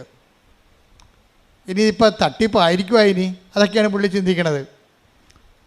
പക്ഷേ ഇത് എടുത്തു കഴിഞ്ഞ് പോയതിന് ശേഷമാണ് പിന്നീട് പുള്ളിക്കാരന് ഈ ഡെവലപ്മെൻറ്റ്സ് ഉണ്ടാകണത്. അതോടുകൂടി പുള്ളി വല്ലാത്തൊരവസ്ഥയിലാവും. അതിനുശേഷം 2 പേരും അങ്ങനെ ഉടമ്പടി എടുക്കും. ഉടമ്പടി എടുക്കുമ്പോൾ വൈശാഖ് പറയണത് എനിക്ക് ലൈഫ് തരണമെങ്കിൽ, തിരിച്ചു തരികയാണെങ്കിൽ ഞാൻ നിത്യതയെ ലക്ഷ്യമാക്കി ജീവിക്കുമെന്നാണ്. എന്ന് ഉടമ്പടി തുടരും. അതാണ് അതായത് എതിർത്ത് നിൽക്കുന്നവരെ ദൈവാനുഭവം പ്രാപിച്ചാൽ അവർക്ക് കിട്ടുന്ന ബോധ്യം എന്ന് പറയണത് വല്ലാത്ത ബോധ്യമായിരിക്കും. ഇത് അമ്മയുമായിട്ട് ഇയാൾ ഒരു ഡിസ്കഷനിൽ, അമ്മ എനിക്കൊരു ലൈഫ് തിരിച്ചു തരികയാണെങ്കിൽ ഞാൻ പിന്നെ നിത്യമായിട്ട് ഉടമ്പടി ജീവിക്കും, നിത്യതയ്ക്ക് വേണ്ടി ജീവിക്കും എന്നൊക്കെ ഈ മനുഷ്യൻ എല്ലാം തകർന്ന് ദൈവത്തോട് പറയും. അതുപോലെ തന്നെ പിന്നെ ഞാൻ മുമ്പ് നിങ്ങളോട് പറഞ്ഞില്ലേ, ഉടമ്പടി ഇങ്ങനെ വെറുതെ ചെയ്യുക മാത്രമല്ല, വൈശാഖിൻ്റെ മുമ്പിൽ അദ്ദേഹത്തിന് കുറേ കാശൊക്കെ ചിലവായല്ലോ, ഓപ്പറേഷനൊക്കെ നടന്ന്. അപ്പോൾ കുറേ കാശ് ചിലവായി. ഇവർ സാമ്പത്തികമായിട്ട് തകർന്നുപോയി. അപ്പോൾ ഇതിൽ നിന്ന് റിലീവ്ഡ് ആകുകയും അതേസമയം തന്നെ സാമ്പത്തികമായിട്ട് ഇയാൾ തകർന്നു പോവുകയും ചെയ്യും. കാര്യം ലക്ഷക്കണക്കിന് രൂപ പോയില്ലേ. ജോലിക്ക് പോയിട്ടും കുറേ നാളായി. ഭാര്യ മാത്രമേ ജോലിക്ക് പോകാനുള്ളൂ. കടം അതിനേക്കാൾ ഇരട്ടിയായി. ഇരട്ടിയായി വന്നപ്പോൾ ഒരു ദിവസം ഇയാൾ ദുബായിലെ സ്ട്രീറ്റിലൂടെ വരുമ്പോൾ ഒരു ധർമ്മക്കാരൻ ഇയാളുടെ മേലെ കൈ നീട്ടിയപ്പോൾ എന്നാ പറ്റിയെന്നറിയാമോ? ഇവർ ഭയങ്കര സാമ്പത്തികമായിട്ട് പാപ്പരായ മനുഷ്യരായിപ്പോയി. കുറേ ചിലവൊക്കെ വന്ന് ഒന്നുമില്ലാതായി. അപ്പോൾ അങ്ങനെ വന്നപ്പോഴേ ഈ മനുഷ്യൻ്റെ പോക്കറ്റിൽ ധർമ്മക്കാരനെ കണ്ടപ്പോഴേ ഈ ഉടമ്പടിക്കുള്ളൊരു ഗുണവതാണ്. ഉടമ്പടി നിങ്ങളെ എപ്പോഴും മറ്റുള്ളവരെ കരുതാൻ പറയും. അപ്പം അങ്ങനെ ഉടമ്പടിയുടെ കൾച്ചർ ബേസിൽ പുള്ളിക്ക് മറ്റുള്ളവരെ കരുതാനുള്ള ഒരു പ്രത്യേക മോട്ടിവേഷൻ ഉടമ്പടിയിലൂടെ കിട്ടിയിട്ടുണ്ട്. അപ്പോൾ അത് അദ്ദേഹത്തിന് മനസ്സിലുണ്ട്. അപ്പോൾ ഈ ധർമ്മക്കാരൻ ഇയാളുടെ മുമ്പിൽ കൈ നീട്ടിയപ്പോൾ ഇയാൾക്കാണെങ്കിൽ അന്ന് അത്താഴത്തിനും എത്രയോ രണ്ടുപേർക്കും ജോലി ഉണ്ടായിരുന്നതാണേ. ഇപ്പോൾ ഈ ഒരു പ്രത്യേകത്തിൽ പൈസ എല്ലാം പോയി. അപ്പോൾ ഇയാൾ ഈ ധർമ്മക്കാരൻ കൈ നീട്ടുമ്പോൾ ഭാര്യയെ വിളിച്ച്, അത് അന്ന് അവളോട് ഭാര്യ വിളിച്ച് ചോദിക്കും, എടി അത്താഴത്തിന് എന്നാണെന്ന് ചോദിക്കും. എന്ന് വെച്ച് കഴിഞ്ഞാൽ അത്താഴത്തിനുള്ള കാശാണ് ഈ പോക്കറ്റിൽ കിടക്കണത്. വല്ല ഹോട്ടലിൽ നിന്ന് വല്ലതും വാങ്ങിച്ചുകൊണ്ട് വീട്ടിൽ പോകണം. അതിൻ്റെ ഉദ്ദേശത്തിലാണ് പുള്ളി നടന്ന് വരണത്. അപ്പോൾ അതിൻ്റെ അത് 10 ദിർഹംസ് ഉണ്ട്. തട്ടിപ്പിടിച്ച് 220 രൂപ പുള്ളിയുടെ പോക്കറ്റിൽ കിടപ്പുണ്ട്. അപ്പോൾ 220 രൂപ കിടപ്പുണ്ട്. ഭാര്യയെ വിളിച്ച് ചോദിക്കും, എടീ അത്താഴത്തിന് എന്നാന്ന് ചോദിക്കും. അപ്പോൾ പറയും, നിങ്ങൾക്ക് കൊളസ്ട്രോൾ അല്ലേ, നിങ്ങൾ ഡയറ്റിലാണ്, നിങ്ങൾക്ക് ഞാൻ സവാളയും തൈരും അരിഞ്ഞു വെച്ചിട്ടുണ്ട് രാത്രി, അതുപോരെ, ഞാൻ പിന്നെ എങ്ങനെ അഡ്ജസ്റ്റ് ചെയ്യാമെന്ന് പറയും. എന്നാണ് ചോദിക്കാൻ കാര്യം? അല്ലോ ഒരു ധർമ്മക്കാരൻ എൻ്റെ അടുത്ത് നിൽക്കണേ, ആ കൊടുത്തിട്ട് പോരാൻ പറയും. അപ്പോൾ ഉടനെ ഈ മനുഷ്യൻ ഇതിൻ്റെ അകത്തുള്ള 10 ദിർഹംസ് അയാൾക്ക് കൊടുക്കും. എന്നിട്ട് പോയി അയാൾക്ക് സവാളയും ഇത് മതി, സവാളയും തൈരും മതി രാത്രി. അപ്പോൾ അത് കൊടുക്കാനും തൻ്റെ കയ്യിൽ അത്താഴത്തിനുള്ള വക കൂടി കൊടുക്കാൻ വേണ്ടി അയാൾക്ക് ഒരു ആന്തരികമായ അഭിഷേകം കിട്ടും. ഇതാണ് സംഭവം, പിടിയിട്ടില്ലേ? അപ്പോൾ ഈ 10 ദിർഹംസ് അയാൾക്കെടുത്ത്, ധർമ്മക്കാരൻ അത്രയും പ്രതീക്ഷിച്ചില്ല, വല്ല 2-3 ദിർഹംസ് കിട്ടുമെന്നാണ് വിചാരിച്ചത്. അവൾ കൈ പുകയിലുണ്ടായിരുന്ന 10 ദിർഹംസും കൊടുത്തു. 10 ദിർഹംസ് കൊടുത്തോടു കൂടിയല്ല ഈ ധർമ്മക്കാരൻ കൈ നീട്ടി ഈ മനുഷ്യൻ സന്തോഷത്തോടെ ഈ മനുഷ്യൻ തലയെ കൈവച്ചു. അത് വലിയ സന്തോഷത്തോടെ ഈ മനുഷ്യൻ കൈകൂപ്പി ധർമ്മക്കാരൻ്റെ ആശീർവാദം മേടിച്ച് വീട്ടിൽ വന്ന് സന്തോഷത്തോടെയാണ് ആ മനുഷ്യനത് കൊടുത്തത്. കാര്യം നമ്മൾ കൊടുക്കുമ്പോൾ അളിഞ്ഞ മോന്ത്യമായിട്ട് കൊടുക്കുന്ന ആൾക്കാരുണ്ട്. പത്രം അങ്ങനെ ചെയ്യണവരുണ്ട്. അളിഞ്ഞ മോന്ത്യമായിട്ട് പത്രം കൊടുക്കും. ഇത് കൊടുത്ത് അവസാനിപ്പിക്കണമല്ലോ ആർക്കെങ്കിലും, ഇനി ആർക്കുണ്ട്, ഏത് പണ്ടാരത്തിൽ കൊടുക്കാനാണ്, ഇങ്ങനെ കൊടുക്കുന്നവരുണ്ട്. സന്തോഷത്തോടെ കൊടുക്കണം. കഴിഞ്ഞ ദിവസങ്ങളിൽ സരസ്വതി ഇവിടെ ഒരു കിടിലൻ സാക്ഷ്യം പറഞ്ഞു. സരസ്വതി എന്ന് പറയുന്നത് കണ്ണൂരിൽ നിന്ന് വരുന്നതാണ്. അപ്പോൾ അവർ പറയണേ, എനിക്ക് വീട്ടിൽ നിന്ന് ഇറങ്ങി ഉടമ്പടി മാതാവിൻ്റെ അടുത്ത് വന്നിട്ട് തിരിച്ചു പോകണമെങ്കിൽ 3 ദിവസം വേണം, അങ്ങോട്ടും ഇങ്ങോട്ടും ട്രെയിൻ യാത്രയിൽ. അപ്പോൾ സരസ്വതി ചെയ്യണമെന്ന് വെച്ച് കഴിഞ്ഞാൽ 3 കെട്ട് പത്രം മേടിച്ചുകൊണ്ട് പോകും. എന്നിട്ട് രാവിലെ അവിടെ ചെന്ന് 3-ാം ദിവസം അവിടെ എത്തുമ്പോൾ ഒരു കട്ടൻ ചായ കുടിച്ചിട്ട് പത്രം കൊടുക്കാൻ ഇറങ്ങും.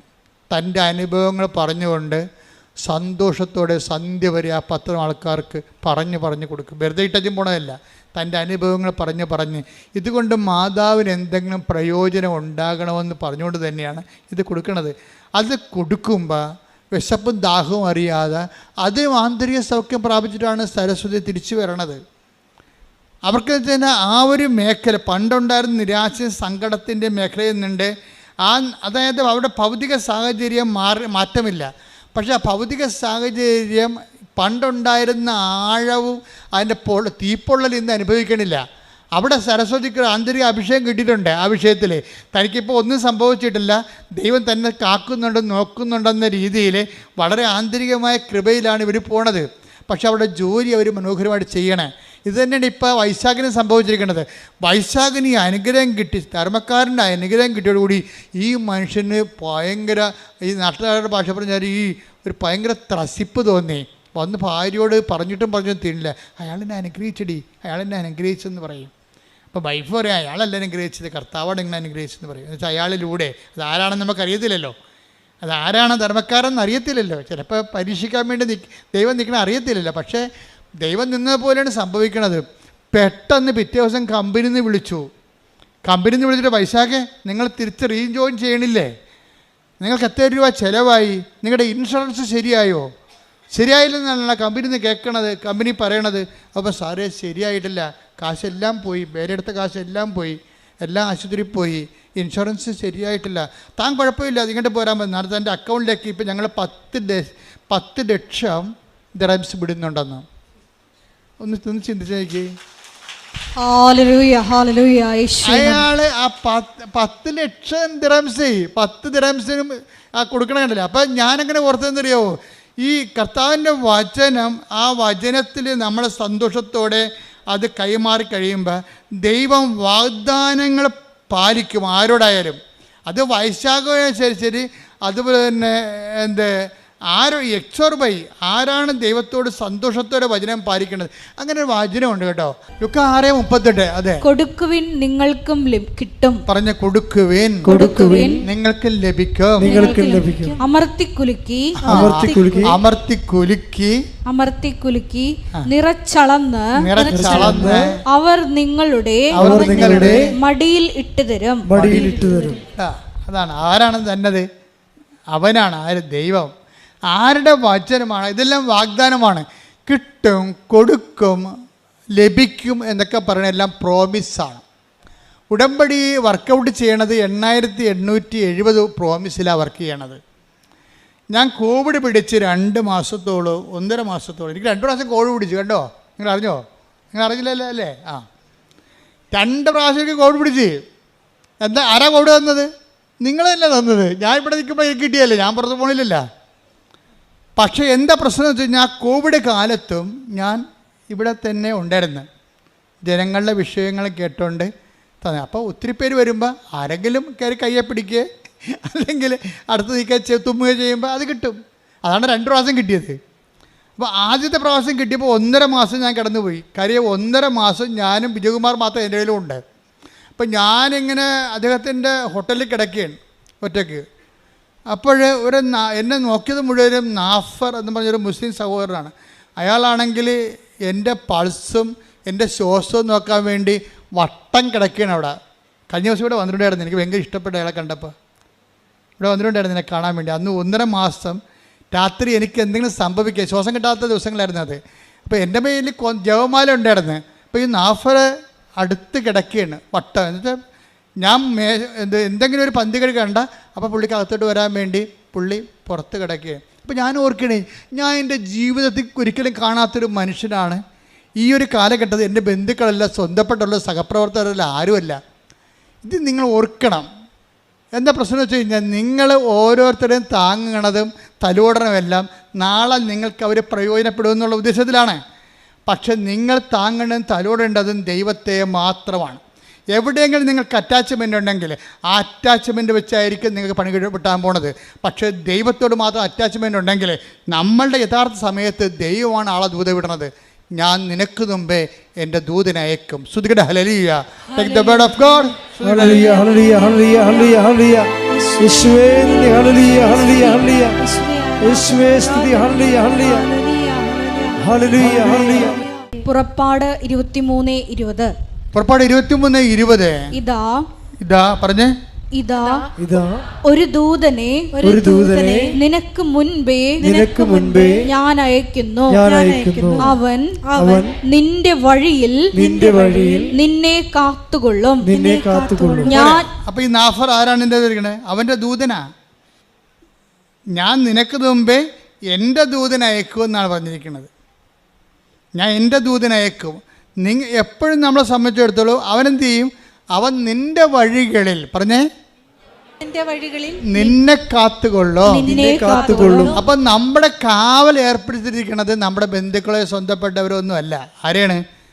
ദൈവത്തെയാണ്. അവൻ്റെ ദൂതനാണ്.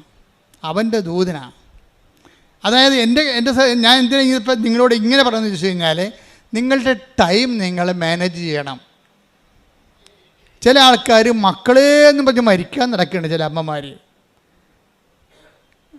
അവനോട് ഇപ്പം നിങ്ങൾ ദുബായിലോ റോമിലേക്കുള്ള മക്കളെ നിങ്ങൾ വിളിക്കും, എന്നിട്ട് കഴിച്ചാടാ കുളിച്ചാടാ എന്നൊക്കെ ചോദിക്കും. പ്രാർത്ഥിച്ചാടാന്ന് ഒരിക്കലും ചോദിക്കത്തില്ല ഈ പന്നി. അതാ പ്രശ്നം. എന്താ പ്രശ്നം? ഈ ജീവിതത്തിൽ അവർ ബേസിക്കായിട്ട് അമ്മയാണെങ്കിലും ലോകത്താൻ ജീവിയാണ്. അത് കാരണം അവളുടെ ആധ്യാത്മികതയെക്കുറിച്ച് അവർക്ക് കൺസെപ്റ്റ് ഇല്ല. എന്താ കാര്യം? ഇതിനാണ് ഈ അറ്റാച്ച്മെൻ്റ് എന്ന് പറയുന്നത്. ദൈവത്തെ മാറ്റി നിർത്തിക്കൊണ്ടുള്ള ബന്ധവും ബന്ധങ്ങളുടെ പരിപോഷണങ്ങളും ഒരു പക്ഷേ നാളെ നിങ്ങൾക്ക് ഒരു മൈനറായിട്ടുള്ള ഒരു കൺസോലേഷനിലൂടെ പോകത്തുള്ളൂ. ദൈവത്തെ മേജർ മിറക്കിൾസിനെ കുറിച്ചാണ് ഞാൻ സംസാരിക്കുന്നത്. മേജർ മിറക്കിൾസ് എന്ന് പറഞ്ഞാൽ ഞാനെന്താ 12 കൊല്ലം ഈ വിജയകുമാറിൻ്റെ ഹോട്ടൽ വിൽക്കാൻ വേണ്ടി ഞങ്ങൾ ഒരുമിച്ച് പ്രാർത്ഥിച്ച 12 കൊല്ലം. കാര്യം ഇത് മുഴുവൻ റിലയൻസിൻ്റെ ലോൺ എടുത്തിട്ട് ചെയ്യണതാണ്. ആ റിലയൻസിൻ്റെ ലോണെന്ന് പറയുമ്പോൾ അതിൻ്റെ പണ്ടാര പലിശ കയറിയിട്ട് കോടികളുടെ കടത്തിൽ വിജയകുമാർ മുങ്ങുകയാണ്. ആരോടും പറയിക്കാതെ പുതിയ ലോൺ എടുത്ത് കൂടിക്കൊണ്ടിരിക്കുകയാണ്. ഇവിടെ വളരെ മിടുക്കനായിട്ട് വരും, സിമ്പിളിനായിട്ട് പോകും. പക്ഷേ ഞങ്ങൾക്ക് മാത്രമേ രണ്ടുപേർക്കും രഹസ്യങ്ങൾ അറിയാൻ പാടുള്ളൂ. അപ്പം ഞാൻ ഒരു ദിവസം എത്ര പ്രാർത്ഥിച്ചിട്ടും ഈ ഹോട്ടൽ വിൽക്കണില്ല. ഹോട്ടൽ വിൽക്കാനല്ല, വേറെ ഒന്നും വിൽക്കാൻ അവിടെ ഇല്ല താനും. സ്ഥലങ്ങളൊക്കെ ഉണ്ട്, അത് വലിയ സ്ഥലങ്ങളാണ് കിടക്കുന്നത്, അതൊന്നും വിറ്റ് പോകണില്ല. എല്ലാം റിയൽ എസ്റ്റേറ്റ് പ്രോബ്ലത്തിൽ കിടക്കുകയാണ്. പല സ്ഥലങ്ങൾക്കും പല പ്രശ്നങ്ങളാണ് കിടക്കുന്നത്, റവന്യൂ പ്രോബ്ലംസ്.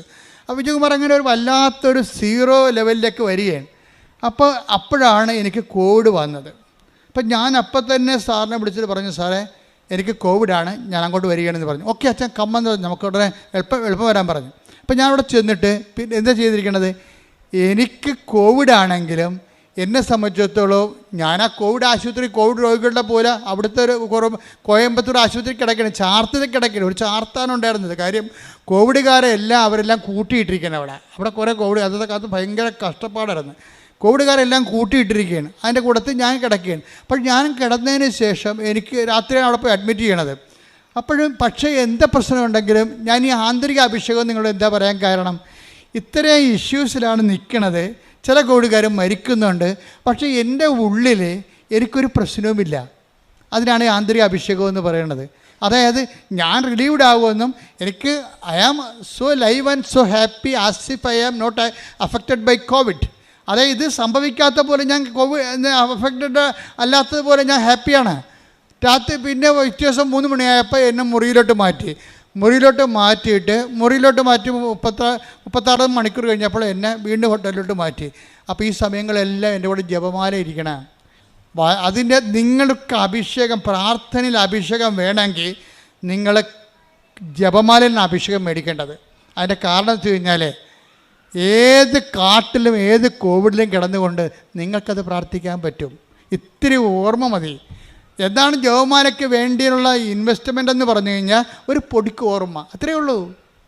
ജപമാല ചെല്ലാൻ നിങ്ങൾക്ക് എന്ത് വേണമെന്ന് വെച്ച് കഴിഞ്ഞാൽ ഒരു പൊടിക്ക് ഓർമ്മ മതി. എനിക്ക് ഓർമ്മയുണ്ട്, ഞാൻ മരിച്ചിട്ടില്ല എന്നുള്ളൊരു ബോധം മതി നിനക്ക് ഒരു ജപമാല ആക്ടിവേറ്റ് ആകാൻ. അപ്പോൾ ഞാൻ ഈ ജപമാല എഴുതിക്കൊണ്ടിരിക്കുകയാണ്. 1 മണിക്കൂർ, ഒരു ദിവസം 10-40 ജപമാല ചെല്ലും. കിടക്കാനല്ല, ചുമയുള്ള കാരണം ഇങ്ങനെ കിടക്കാൻ പറ്റും, ഇങ്ങനെ താങ്ങിയിരിക്കുകയല്ലേ. അപ്പോൾ എന്നിട്ട് ജപമാല ചെല്ലുകയാണ്. ജപമാല ചൊല്ലി ഒരു ദിവസം സാറ് കയറി വന്ന് മുറി. അപ്പോൾ സാറിനാണെങ്കിൽ കോവിഡാണെങ്കിൽ സാറിന് അങ്ങനെ പേടിയൊന്നുമില്ല. സാർ എൻ്റെ അടുത്ത് ഇരുന്ന് സംസാരിക്കുകയാണ്. എന്നോട് പറഞ്ഞ്, അച്ഛാ കടം ഇത്തിരി പ്രശ്നമാകുന്നുണ്ട്, ഈ സംഭവം ഒന്ന് ഡിസ്പോസ് ആയാൽ മാത്രമേ, അതായത് ഹോട്ടലാണേ, ഡിസ്പോസ് ആയാൽ മാത്രമേ നടക്കത്തുള്ളൂ. ഞാൻ പറഞ്ഞു, ഈ ദിവസങ്ങൾ ഞാനത് പറയേണ്ട സ്ഥലത്ത് പറഞ്ഞിട്ടുണ്ട്. കാര്യം ഇപ്പോൾ കോവിഡ് രോഗം പിടിച്ച് എന്നിട്ടും ഉള്ള ബോധത്തിൽ പ്രാർത്ഥിക്കുന്നതിനേക്കാൾ വലിയ പ്രാർത്ഥനയിലില്ല. കർത്താവ് കുരിശിൽ കിടന്ന് പ്രാർത്ഥിക്കുന്ന പോലെയുള്ള ഈ പ്രാർത്ഥനയുടെ മൂല്യം കൂടുന്നുണ്ട്.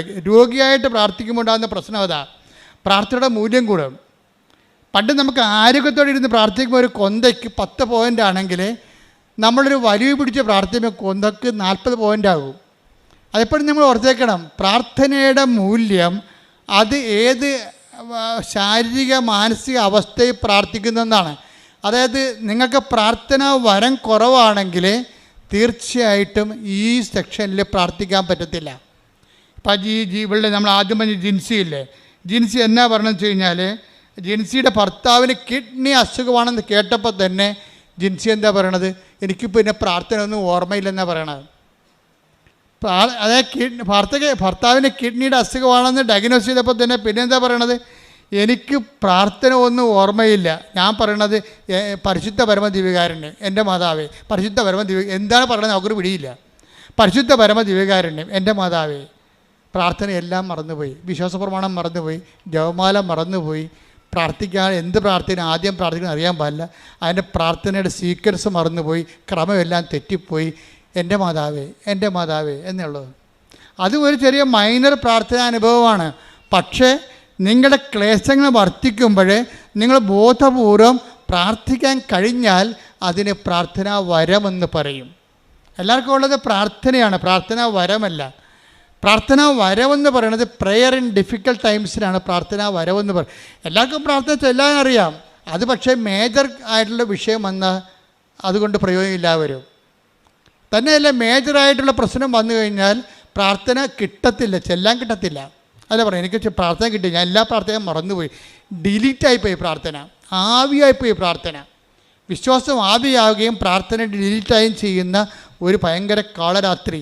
പക്ഷേ എനിക്കങ്ങനെ സംഭവിച്ചില്ല ശരിക്കും. ഞാനത് വളരെ ബോധത്തോടു കൂടി സന്തോഷത്തോടു കൂടിയാണ് ഈ ജപമാല ചൊല്ലിക്കൊണ്ടിരിക്കുന്നത്. അപ്പോഴാണ് സാറ് പറയണത് ഇങ്ങനെ ഒരു വിഷയമുണ്ട്. ഞാനത് പ്രാർത്ഥനയെ വെച്ചിട്ടുണ്ടെന്ന് പറയും. പക്ഷേ ഞാൻ അവിടുന്ന് ഒരു 2 ദിവസം കഴിഞ്ഞപ്പോൾ തന്നെ ഇത്രയും നാൾ സാറിൻ്റെ അടുത്ത് തന്നെ ഉണ്ടായിരുന്ന ഒരു വലിയ ഹോസ്പിറ്റലുണ്ട്, അവർക്കൊരു പ്രോജക്റ്റ് വന്ന് ആ ഹോസ്പിറ്റൽ എക്സ്പാൻഡ് ചെയ്യണമെന്ന്. അവരുടനെ സാറിനോട് വന്ന് ചോദിച്ചു, ഈ ഹോസ്പിറ്റൽ നിങ്ങളുടെ ഹോട്ടൽ കൊടുക്കുന്നുണ്ടോ എന്ന് ചോദിച്ചു. അപ്പോൾ കൊടുക്കുന്നുണ്ടെന്ന് പറഞ്ഞ്. അപ്പോൾ എന്നാ വിലയെന്ന് പറഞ്ഞ്. അപ്പോൾ സാറ് പറഞ്ഞ് ഇതിന് 22 കോടി എന്ന് പറഞ്ഞു. 22 കോടി എന്ന് പറഞ്ഞ്. 22 കോടി എന്ന് പറഞ്ഞെങ്കിലും അപ്പോൾ എൻ്റെ അടുത്ത് വന്ന് പറഞ്ഞ് 22 കോടി എന്നാണ് പറയണമെന്ന് പറഞ്ഞു. അപ്പോൾ നമ്മുടെ കടങ്ങളെല്ലാം പരിഹരിച്ച് കഴിഞ്ഞ് എന്ത് മിച്ചം ഉണ്ടാകുമെന്ന് എനിക്കൊരു ധാരണ ഉണ്ട്. അപ്പോൾ അതുകൊണ്ട് സാറിനോട് പറഞ്ഞു, സാറേ എത്ര കുറച്ചാലും 18-ന് താഴെ കുറക്കാൻ പറ്റത്തില്ലെന്ന് പറഞ്ഞു. അപ്പോൾ എന്താ വെച്ചാൽ ആ അത്രയും സംഭവം നമുക്ക് കിട്ടുമെന്നൊരു ബോധമല്ല നമുക്കുള്ളത്, ഒരു ബോധമാണുള്ളത്. പക്ഷേ ആ ഒരു ആഴ്ച തന്നെ ഞാൻ അവിടുന്ന് എഴുന്നേറ്റ് പോകണമെമ്പോൾ തന്നെ ഒരു കെട്ട് പൈസയുമായിട്ട് സാറ് വന്നു. എന്താ കാര്യം? അഡ്വാൻസ് തന്നതാണ്. കുറച്ച് ക്യാഷും കുറേ ചെക്കുമായിട്ട് അവിടെ നടക്കണതാണ്. എന്ന് വെച്ച് കഴിഞ്ഞാൽ ഞാൻ നിങ്ങളുടെ ഈ അനുഭവങ്ങൾ എന്താ പറയുന്നത് വെച്ച് കഴിഞ്ഞാൽ, നിങ്ങളുടെ ക്ലേശകാലങ്ങളിൽ നിങ്ങളുടെ പ്രാർത്ഥനയുടെ മൂല്യം കൂടുന്നത് നിങ്ങൾ മനസ്സിലാക്കണം. അല്ലാതെ ഞാൻ ഉടമ്പടി എടുത്തല്ല, ദൈവം എനിക്കിട്ടെന്താ ഇങ്ങനെ ചെയ്തത്, ഉടമ്പടി എടുക്കാത്തവളൊക്കെ വെള്ളം അടിച്ച് സുന്ദരമായിട്ട് നടക്കണം, കല്യാണം കെട്ടിയും ഒക്കെ നടക്കണം, എനിക്ക് മാത്രമാണ് പ്രയാസമെന്ന് നിങ്ങൾ പറയരുത്. നമ്മളുടെ നിലപാട്, ഞാൻ 12 കൊല്ലം ആ ഹോട്ടൽ വിൽക്കാനുള്ള ഒത്തിരി പ്രശ്നങ്ങളുണ്ട്. ആ ഹോട്ടൽ ഉദ്ഘാടനം ചെയ്തപ്പോൾ ഞാൻ പറഞ്ഞു, സാറേ എന്ത് കടം കൊണ്ടാലും ഇതിന് ഫ്രണ്ടിലുള്ള സ്ഥലം എടുത്തില്ലെങ്കിൽ നമ്മൾക്ക് ഈ ഹോട്ടൽ റൺ ചെയ്യാൻ പറ്റത്തില്ല. അപ്പോൾ എന്നോട് ചോദിച്ചത് എങ്ങനെ എടുക്കും, ഫ്രണ്ടിലുള്ള സ്ഥലത്തിനൊക്കെ കോയമ്പത്തൂർ ഭയങ്കര വിലയാണ്. ഞാൻ പറഞ്ഞ് കടം മേടിച്ചാലും എടുക്കേണ്ടി വരുമെന്ന് പറഞ്ഞ്. കാര്യം എൻ്റെ മനസ്സിൽ അന്ന് സാറിൻ്റെ വൈഫിനോട് ഞാൻ പറഞ്ഞ്, ഇന്നല്ലെങ്കിൽ സാററിയണ്ട, ഇന്നല്ലെങ്കിൽ നാളെ നമുക്കിത് വിൽക്കേണ്ടി വരുമെന്ന് പറഞ്ഞു. അത് പറഞ്ഞിട്ടാണ് ഞാൻ വെഞ്ചരിച്ചിട്ട് പോരണത്. വെഞ്ചരിക്കുകയും ചെയ്തിട്ട് ഒട്ടൻ്റെ വിൽപ്പനയും തീരുമാനിച്ചിട്ടാണ് പോരണത് അവിടുന്ന്. എന്താ കാര്യം? അതാണ് എൻ്റെ കിടപ്പെന്ന് എനിക്കറിയാം. അപ്പം ഞാൻ ചെയ്ത് നോക്കുന്ന റവന്യൂ പ്രോബ്ലംസ് ഒന്നും ഉണ്ടാകരുത്. അതുകൊണ്ടാണ് അത് സേഫ് ആക്കണം അത്രയും സ്ഥലം. അത് നമുക്ക് ആരെങ്കിലും കൊടുത്താൽ എടുക്കണം, അവർക്ക് നാളെ പണി വരരുത്. അങ്ങനെ കറക്റ്റ് ചെയ്ത്. അപ്പോൾ പക്ഷേ ഇത്രയും 12 കൊല്ലമായിട്ട് നടക്കണില്ല. അപ്പം നിങ്ങളെന്താ ചെയ്തിരിക്കണമെന്ന് വെച്ച് കഴിഞ്ഞാൽ, നിങ്ങളുടെ മൂല്യം നിങ്ങളുടെ പ്രാർത്ഥനയ്ക്ക് മൂല്യം വർദ്ധനയുണ്ടെങ്കിൽ നിങ്ങളിപ്പം നിലവിലുള്ള കുരിശിനൊക്കെ അക്സെപ്റ്റ് ചെയ്യണം. അതെപ്പോഴും ഭയങ്കര സീരിയസ് വിഷയമാണ്. നിങ്ങൾ കുരിശിനെ റിജക്റ്റ് ചെയ്യണത്. അപ്പോൾ നിങ്ങളുടെ മൂല്യം പോകും. ഇപ്പം നിങ്ങളുടെ മകൻ, നിങ്ങളുടെ മരുമകൾ നിങ്ങളുടെ കഴുത്തേക്കാരൻ്റെ പാർട്ടിയാണ്, അല്ലെങ്കിൽ അവൾ തന്നെത്താനായിട്ട് അവൾ വീട്ടിൽ പോയി നിൽക്കുകയാണ്. എന്നിട്ട് നിങ്ങളെക്കുറിച്ച് പറയണത് നിങ്ങൾ അവരെ തള്ളി പുറത്താക്കിയതാണ്, നിങ്ങളുടെ സ്വർണ്ണമൊക്കെ അവളുടെ സ്വർണ്ണമൊക്കെ നിങ്ങൾ എടുത്തെന്നായിരിക്കും പറയണത്. അവളുടെ സ്വർണ്ണമൊക്കെ നിങ്ങൾ എടുത്തെന്ന് പറഞ്ഞ് അവൾ വീട്ടിൽ പോയി നിൽക്കുകയാണ്. അവൾ വീട്ടിൽ പോയി നിൽക്കണതിന് നാട്ടുകാരോട് പറയാൻ ഒരു കാരണമാണ്. ഇപ്പം നിങ്ങൾക്കെന്ത് പറ്റി? മകൻ്റെ ജീവിതം പോയി, നിങ്ങൾ കള്ളിയുമായി, അവളുടെ സ്വർണ്ണം അടിച്ച് മാറ്റിയ കള്ളിയുമായി നിങ്ങൾ ആകപ്പാട്. അപ്പം നിങ്ങൾക്ക് വൈരാഗ്യം വിദ്വേഷമേ കൂടത്തുള്ളൂ.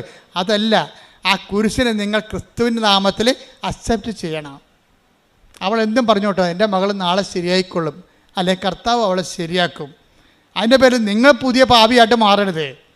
പിന്നീട് പറഞ്ഞു കേട്ടില്ലേ? നിങ്ങളുടെ മൂല്യം വർദ്ധിപ്പിക്കാൻ തരുന്ന ഉടമ്പടി കാലം എന്ന് വെച്ചാൽ ഉടമ്പടി ഒരു ജീവിത രീതിയാണ്, അല്ലാതെ അതൊരു പ്രാർത്ഥനാ രീതിയല്ല.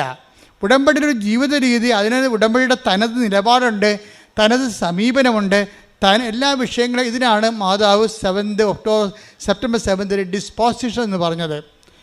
ഇത് ഫയറാകുന്ന ഡിസ്പോസിഷൻസ് എന്ന് പറഞ്ഞതിൻ്റെ കാരണം അതാണ്. അപ്പോൾ ഈ മനുഷ്യന് എന്തുകൊണ്ടാണ് ഇപ്പം നമ്മൾ വൈശാഖിൻ്റെ കാര്യം തന്നെ എടുക്കാം. വൈശാഖിന് ഇപ്പോൾ എത്രയ്ക്ക് 10 ലക്ഷം ദിർഹംസാണ് കിട്ടിയിരിക്കണം. 10 ദിർഹംസിന് പകരം ഉടനെ കമ്പനി അവനെ രണ്ടാമത് തിരിച്ചെടുക്കുകയും ചെയ്ത് അവന് 10 ലക്ഷം ദിർഹംസ് അവൻ്റെ ചികിത്സയ്ക്ക് വേണ്ടി ഇട്ട് കൊടുത്തപ്പോൾ അവൻ്റെ ലോണെല്ലാം അടച്ചു തീർത്ത്. നല്ല കാശായിരുന്നു ഇതിൻ്റെ ഓപ്പറേഷനെ. ആ ലോണെല്ലാം അടച്ചു തീർത്ത് കഴിഞ്ഞപ്പോൾ കുറച്ച് കഴിഞ്ഞപ്പോൾ ജോലി ചെയ്തുകൊണ്ടിരിക്കുന്ന സമയത്ത് വേറൊരു സംഭവം, ഇത്രയും നാൾ കിട്ടായിരുന്ന ഇൻഷുറൻസ് മുഴുവനും പാസ്സായി. ഒരു മനുഷ്യൻ 10 ദിർഹംസ് കൊണ്ട് കോടിക്കണക്കിന് രൂപയുടെ ആസ്തിയിലേക്ക് വരികയാണ്. എപ്പോഴും വിചാരിക്കേണ്ടത്, നിങ്ങൾ ചെയ്യണത് ഇത് കിട്ടുമെന്ന് ഓർത്തിട്ടാണ് വൈശാഖ് ചെയ്തത് അല്ല. ഞാനിങ്ങനെ പറയണമുണ്ട്, ഇങ്ങനെ കിട്ടുമെന്ന് ഓർത്തോട്ട് നിങ്ങൾ ചെയ്യരുത്. നിങ്ങൾ ചെയ്യേണ്ടത്, കർത്താവ് എന്നെ സംരക്ഷിക്കും, ഞാൻ നിനക്ക് മുമ്പേ എൻ്റെ ദൂതനയക്കും, അവൻ നിന്നെ കാത്തുകൊള്ളുന്ന സംഭവിക്കുക. അതായത് കർത്താവിൻ്റെ, നിങ്ങൾ ദൈവത്തിന് വേണ്ടി ചെയ്യുമ്പോൾ ദൈവത്തിൻ്റെ കാവല്, സംരക്ഷണം റീഡ് ഇറ്റ് അഗൈൻ. ശ്രദ്ധിക്കട്ടെ. ഹല്ലേലൂയ. ഇതാ ഒരു ദൂതനെ നിനക്ക് മുമ്പേ ഞാൻ അയക്കുന്നു. ഇതാ ഒരു ദൂതനെ നിനക്ക് മുമ്പേ ഞാൻ അയക്കുന്നു. അവൻ നിന്റെ വഴിയിൽ നിന്നെ കാത്തുകൊള്ളും. Praise the Lord. അപ്പം നിന്റെ വഴികളിൽ, ജീവിത വഴിയാണ് ഉദ്ദേശിക്കുന്നത്, അല്ല കൃപാസനത്തിൽ വന്നിട്ട് വീട്ടിൽ പോയ വഴിയല്ല ഉദ്ദേശിക്കുന്നത്. നിന്റെ വഴിയെന്ന് പറഞ്ഞാൽ എന്താണ്? നമ്മളെ നിത്യത വരെയാണ് നമ്മുടെ വഴിയുള്ളത്. ഒരു വിശ്വാസിയെ സംബന്ധിച്ചിടത്തോളം അവൻ്റെ വഴി എവിടെ നിന്നാണ്? നിത്യത വരെ കിടക്കണം ആ വഴി. അപ്പം നിന്റെ വഴികളിൽ എന്തു ചെയ്യും? നിന്നെ കാത്തുകൊള്ളും, നിത്യത നേടുന്നതിലെന്ന്. ഈ വൈശാഖ അവസാനം പറയുന്നൊരു വാക്കുണ്ട്, അത് എന്നെ വളരെ ഞെട്ടിപ്പിച്ചൊരു വാക്കാണ്. മരണം വരെ ഉടമ്പടി ജീവിക്കുവാൻ നമുക്ക് കഴിയണമെന്ന്. നിങ്ങൾക്കറിയാമല്ലോ. അതായത് ഇതെങ്ങനെ തുടങ്ങിയത്? കൃപാസനം മാതാവ് എന്ന് പറയുന്നത് ഭൂലോക തട്ടിപ്പാടെന്ന് പറഞ്ഞ് ജീവിക്കാൻ തുടങ്ങിയ ആളാണ്. എന്നിട്ട് ഈ മനുഷ്യൻ്റെ ഓരോ ഘട്ടം ഘട്ടമായിട്ട് അനുഭവത്തിലൂടെ ഈ മനുഷ്യൻ വന്നെ കണ്ടില്ലേ. ഇപ്പം എന്താ അവസാനം പറയണത്? മരണം വരെ നമുക്ക് ഉടമ്പടിയിൽ ജീവിക്കാൻ കഴിയണം. അപ്പം ആ ഉടമ്പടിയെക്കുറിച്ച് ആ മനുഷ്യന് ജീവിതത്തിൽ ഏറ്റവും വലിയ കൺവിക്ഷനായിപ്പോയി. ഞാനെപ്പോഴും സന്തോഷിക്കണതേ, ഞാനെപ്പോഴും why I am a missionary എന്ന് എന്നോട് ചോദിച്ചാൽ, ഞാൻ എപ്പോഴും എന്നോട് തന്നെ ചോദിച്ചിട്ടുണ്ട്, why you are a missionary.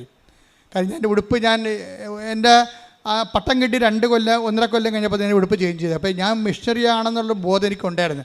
എന്നാൽ ഇടവക ജീവിക്കുമ്പോൾ തന്നെ ഒരു മിഷൻ കോൺഗ്രിഗേഷനിൽ പോയി ചേരേണ്ട കാര്യമൊന്നുമില്ല. ഒരു ഇടവക വൈദ്യന് മിഷണറി ആകാൻ പറ്റും. മിഷണറിയുടെ ജോലി എന്താണ്? കർത്താവിനെ അറിയാത്തവരെ അറിയിക്കുക, അറിഞ്ഞവരെ ആഴപ്പെടുത്തുക. അപ്പോൾ നമ്മൾ മിഷണറിയായി. ഇപ്പം ഞാൻ മിഷണറിയായി, നിങ്ങളും മിഷണറി ആയില്ലേ? നിങ്ങളും മിഷണറി അല്ലേ ഇപ്പം? അപ്പോൾ അതിനേക്കാൾ വലിയൊരു ജോലി ഒരു മനുഷ്യന് ദൈവത്തിന് വേണ്ടി ചെയ്യാനില്ല. അതാണ് പ്രശ്നം. അപ്പം ഞാൻ എപ്പോഴും ഓർക്കുന്ന ഒരു വിഷയം, എന്നോട് ചോദിക്കണം നിങ്ങൾ why you are a missionary എന്ന് ചോദിച്ചാൽ ഞാൻ എന്ത് പറയുമെന്നറിയാമോ?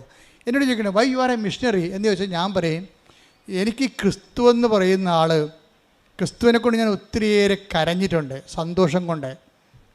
അത്രയ്ക്ക് സംഭവമാണ് കർത്താവ്.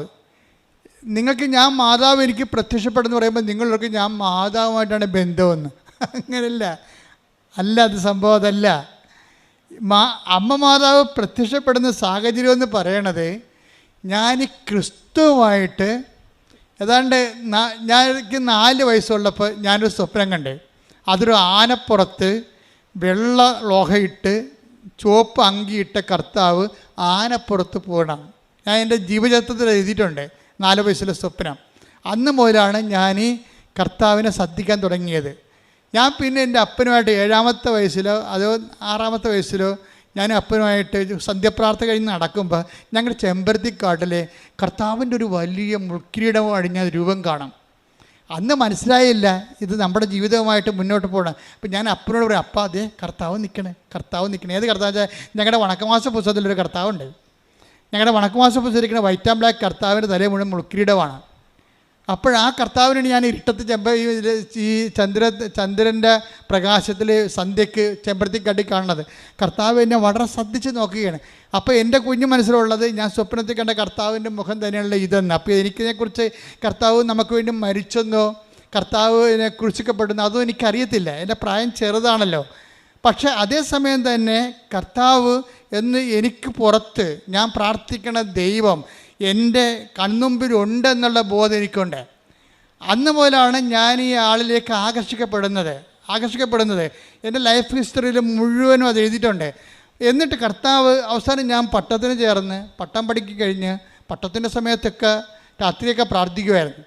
അവസാനം ഞാൻ പട്ടം എനിക്ക് ദൈവം തന്നതിന് ശേഷം ഞാനൊരു പള്ളിയിലോട്ട് വന്നു. ഒരു പള്ളി, മനക്കോടം പള്ളി. നിങ്ങൾ മനക്കോടത്ത് ചിലപ്പോൾ ഇവിടെ ഉണ്ടാവും. ഞാൻ ആദ്യമായിട്ട് അപ്പോയിൻ്റ് ചെയ്യണ പള്ളി മനക്കോടം പള്ളിയിലാണ്. ഞാൻ ഇടവക ജീവിതം ഏതാണ്ട് അവസാനിപ്പിക്കണേണ്ട അവിടെ വെച്ചാണ്. കാര്യം അവിടെ വന്ന് തന്നെ തിരിച്ചു വന്ന് ഞാൻ അവിടെ ഫൊറോണ വികാരിയായിട്ടാണ് ഒരു സെക്ഷൻ ജീവിതം അവസാനിപ്പിക്കണത്. പിന്നെ ഇതിൽ കൊച്ചു പള്ളി ചാപ്പൽ കെയർടേക്കറായിട്ട് ഇരുന്നത്.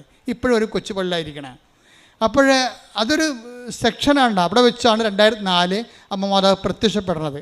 അതായത് കൊച്ചു പള്ളിയിൽ ഞാൻ അസ്തന്തിയായിട്ട് വന്ന പള്ളി തന്നെ ഫൊറോണ വികാരിയായിട്ട് വന്നിട്ട് എൻ്റെ പട്ട ജീവിതം ഏറെക്കുറെ ഒരു ഘട്ടം എത്തുമ്പോഴാണ് 2004. അത് 2004 അപ്പോഴാണ് അമ്മ പ്രത്യക്ഷപ്പെട്ടത് ഇവിടെ. പിന്നെ ഈ പ്രത്യക്ഷീകരണത്തിൻ്റെ സ്ഥിരീകരണത്തിന് വേണ്ടിയുള്ള ആധ്യാത്മികമായ യാത്രയിൽ ആദ്യം സംഭവിക്കണത്, അമ്മ ഞാൻ ആ കൊച്ചു പള്ളിയിൽ ഈ മരക്കോടത്ത് പള്ളിയിൽ ചാർജ് എടുത്ത് ഒരു ജനുവരി 18 ചാർജ് എടുത്ത് കഴിഞ്ഞപ്പോൾ എൻ്റെ അമ്മ അന്ന് ജീവിച്ചിരിപ്പുണ്ട്. എൻ്റെ അമ്മ അധികം യാത്ര, ചെവി കേൾക്കാൻ കാരണം അധികം യാത്ര ഒന്നുമില്ല.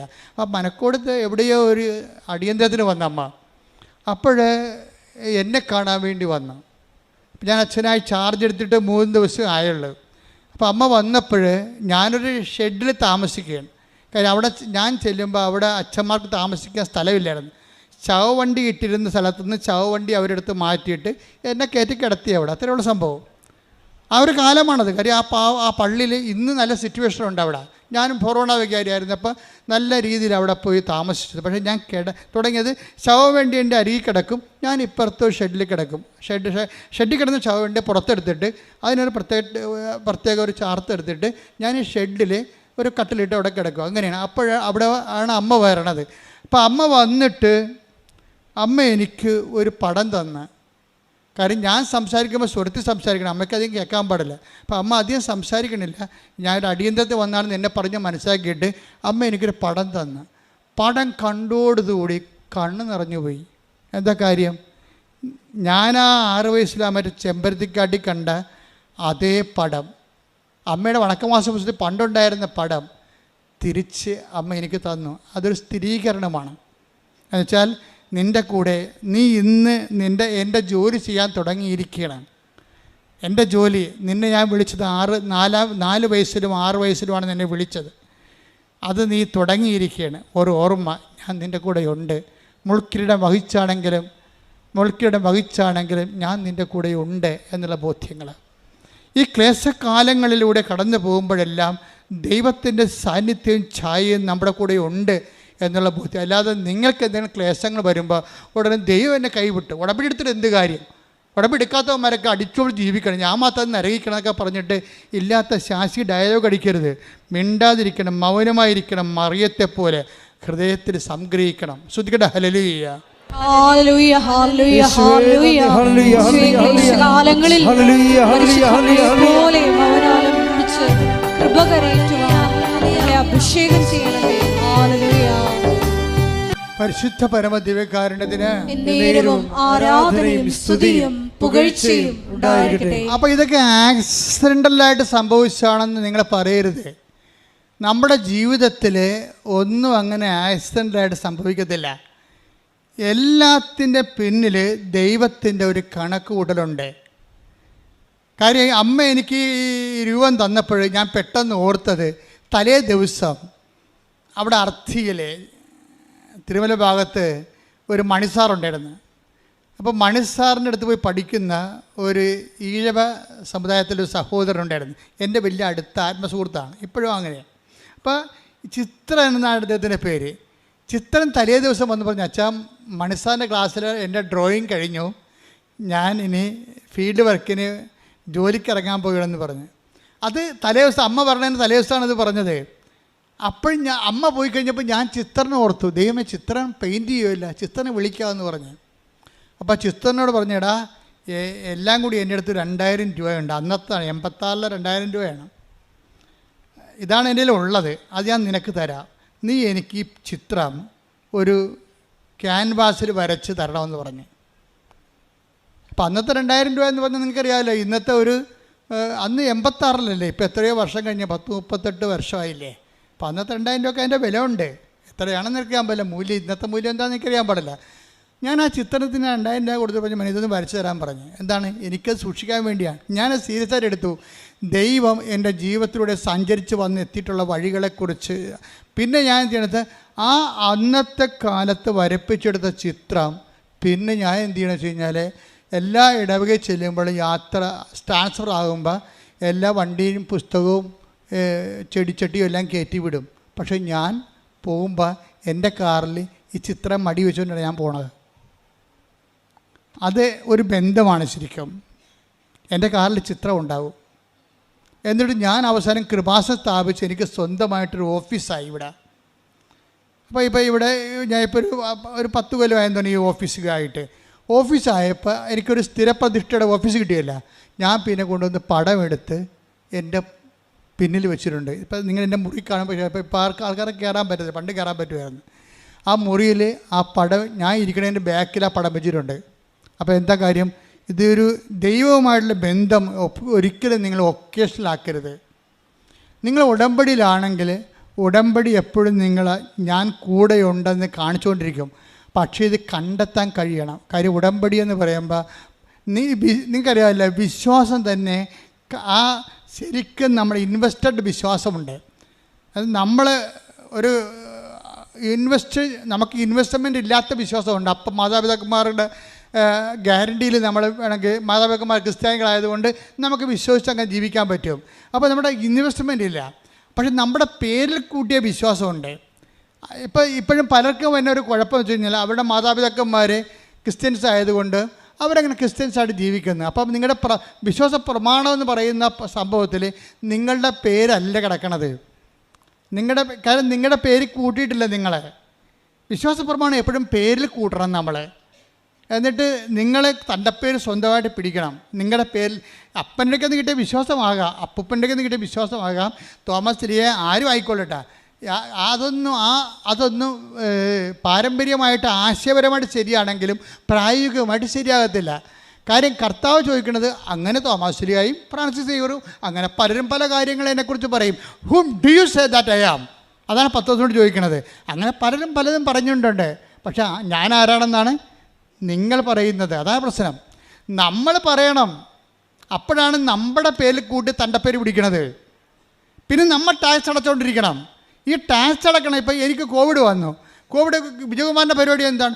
ഓരോ 3 ദിവസം കൂടുമ്പോഴും പുള്ളി 6000 രൂപ മുടക്കിയിട്ട് കോവിഡ് ടെസ്റ്റ് നടത്തുകയാണ്. വല്ല കാര്യമുണ്ടോ?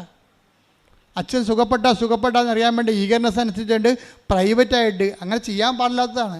പ്രൈവറ്റായിട്ട് എപ്പോഴും സിറം എടുത്തുകൊണ്ട് പോകും. എന്നിട്ട് സന്ധ്യയായപ്പോൾ റിപ്പോർട്ട് വരുമ്പോൾ വിജയകുമാർ സങ്കടപ്പെട്ട് വരും. അച്ഛാ ശരിയായിട്ടില്ല. ശരിയാകും അച്ഛാ എന്നു പറയും. അപ്പോൾ കോവിഡ് മാറില്ല. കാര്യം 40 ദിവസത്തിനുള്ളിൽ പുള്ളിക്കാരന് ഒരു 10-20 ടെസ്റ്റ് നടത്തിയിട്ടുണ്ട് കോവിഡിൻ്റെ. കാര്യം പുറത്ത് ടെസ്റ്റ് നടത്തുന്നെങ്കിൽ ഗവൺമെൻറ്റിൽ ഫ്രീ ആണ്. പുറത്ത് അതിൻ്റെ കിറ്റൊക്കെ വാങ്ങിക്കണ്ടേ. അതിന് 2800 രൂപയാണ് ചാർജ് ചെയ്യണത്. അങ്ങനെ 10-12 പ്രാവശ്യം പുള്ളി ടെസ്റ്റ് ചെയ്തിട്ടുണ്ട് ഈ സംഭവം. എന്നിട്ട് ശരിയായില്ല. എന്താ കാര്യം? ഈ സമയത്തെല്ലാം നമ്മൾക്ക് ഇൻവെസ്റ്റ് ചെയ്യണം. നമ്മൾ എന്താണ്, നമുക്ക് പ്രശ്നങ്ങളൊന്നുമില്ല. നമ്മളെ കർത്താവിൻ്റെ നാമത്തിൽ അത് ഏറ്റെടുക്കുന്നു. ഇത് ക്ലേശകാലമാണ്. കർത്താവ് പറയത്തില്ലേ, ഒരു ക്ലേശമായ കാലമുണ്ടാകും. കല്ല് പെറുക്കി കളയാനൊരു കാലം, അല്ലേ, ആലിംഗനം ചെയ്യാൻ ഒരു കാലം, കരയാൻ ഒരു കാലം, രോഗിയായിരിക്കാൻ ഒരു കാലം, ദൈവത്തിൻ്റെ ഒരു കാലം. Take the word of God. ശ്രുതിക്കട്ടെ ഹല്ലേലൂയ. ഹല്ലേലൂയ ഹല്ലേലൂയ. യേശുവേ നന്ദി. ഹല്ലേലൂയ ഹല്ലേലൂയ ഹല്ലേലൂയ ഹല്ലേലൂയ ഹല്ലേലൂയ ഹല്ലേലൂയ. യേശുവേ സ്തുതി. ഹല്ലേലൂയ ഹല്ലേലൂയ. ആരാധന ആരാധന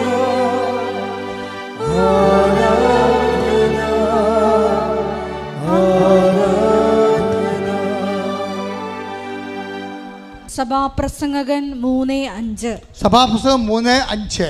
കല്ല് പെറുക്കിക്കളയാൻ ഒരു കാലം, കല്ല് പെറുക്കിക്കളയാൻ ഒരു കാലം, കല്ല് പെറുക്കിക്കളയാൻ ഒരു കാലം, കല്ല് പെറുക്കി കൂട്ടാൻ ഒരു കാലം, കല്ല് പെറുക്കി കൂട്ടാൻ ഒരു കാലം, ആലിംഗനം ചെയ്യാൻ ഒരു കാലം, ആലിംഗനം ചെയ്യാൻ ഒരു കാലം, ആലിംഗനം ചെയ്യാതിരിക്കാൻ ഒരു കാലം, ആലിംഗനം ചെയ്യാതിരിക്കാൻ ഒരു കാലം, കരയാൻ ഒരു കാലം. Take the word of God.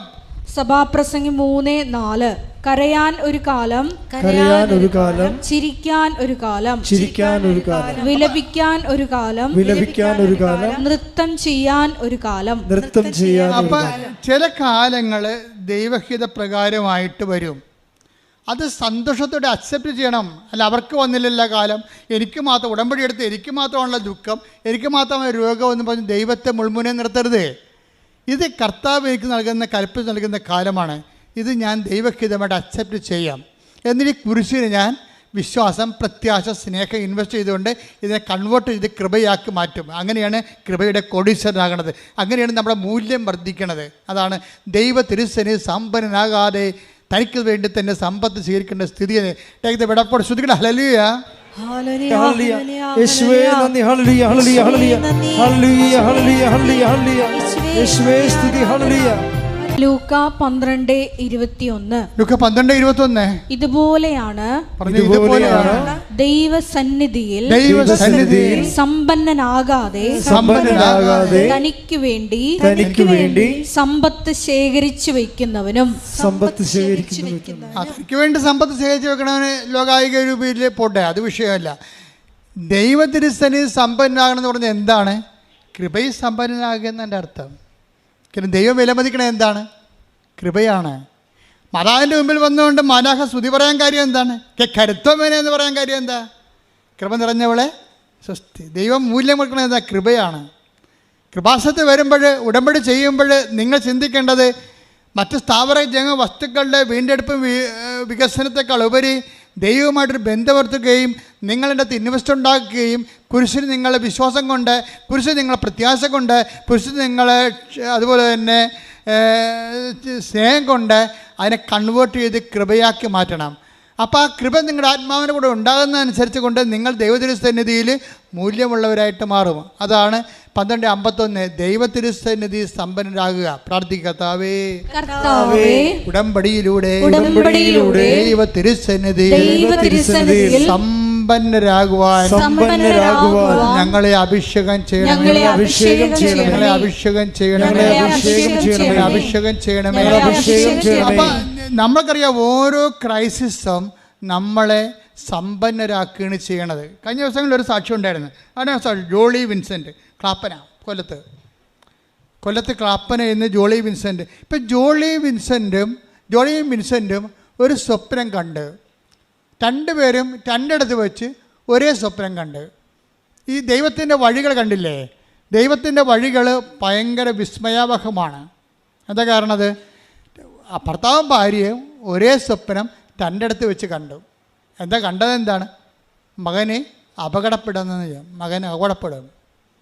നിങ്ങൾ ഉടമ്പടിയിലായിരിക്കുമ്പോൾ വരാൻ പോകുന്ന കാര്യങ്ങൾ അവൻ നിന്നോട് പറയുമെന്ന് പറഞ്ഞില്ലേ? ബെടപ്പുകൾ വരാൻ പോകുന്ന കാര്യങ്ങൾ ശ്രദ്ധിക്കട്ടെ. ഹല്ലേലൂയ ഹല്ലേലൂയ ഹല്ലേലൂയ ഹല്ലേലൂയ ഹല്ലേലൂയ. യേശുവേ നന്ദി. ഹല്ലേലൂയ ഹല്ലേലൂയ ഹല്ലേലൂയ. യേശുവേ ആരാധന ആരാധന ആരാധന ആരാധന. യേശുവേ നന്ദി. മഹത്വം മഹത്വം മഹത്വം. ഹല്ലേലൂയ ഹല്ലേലൂയ ഹല്ലേലൂയ.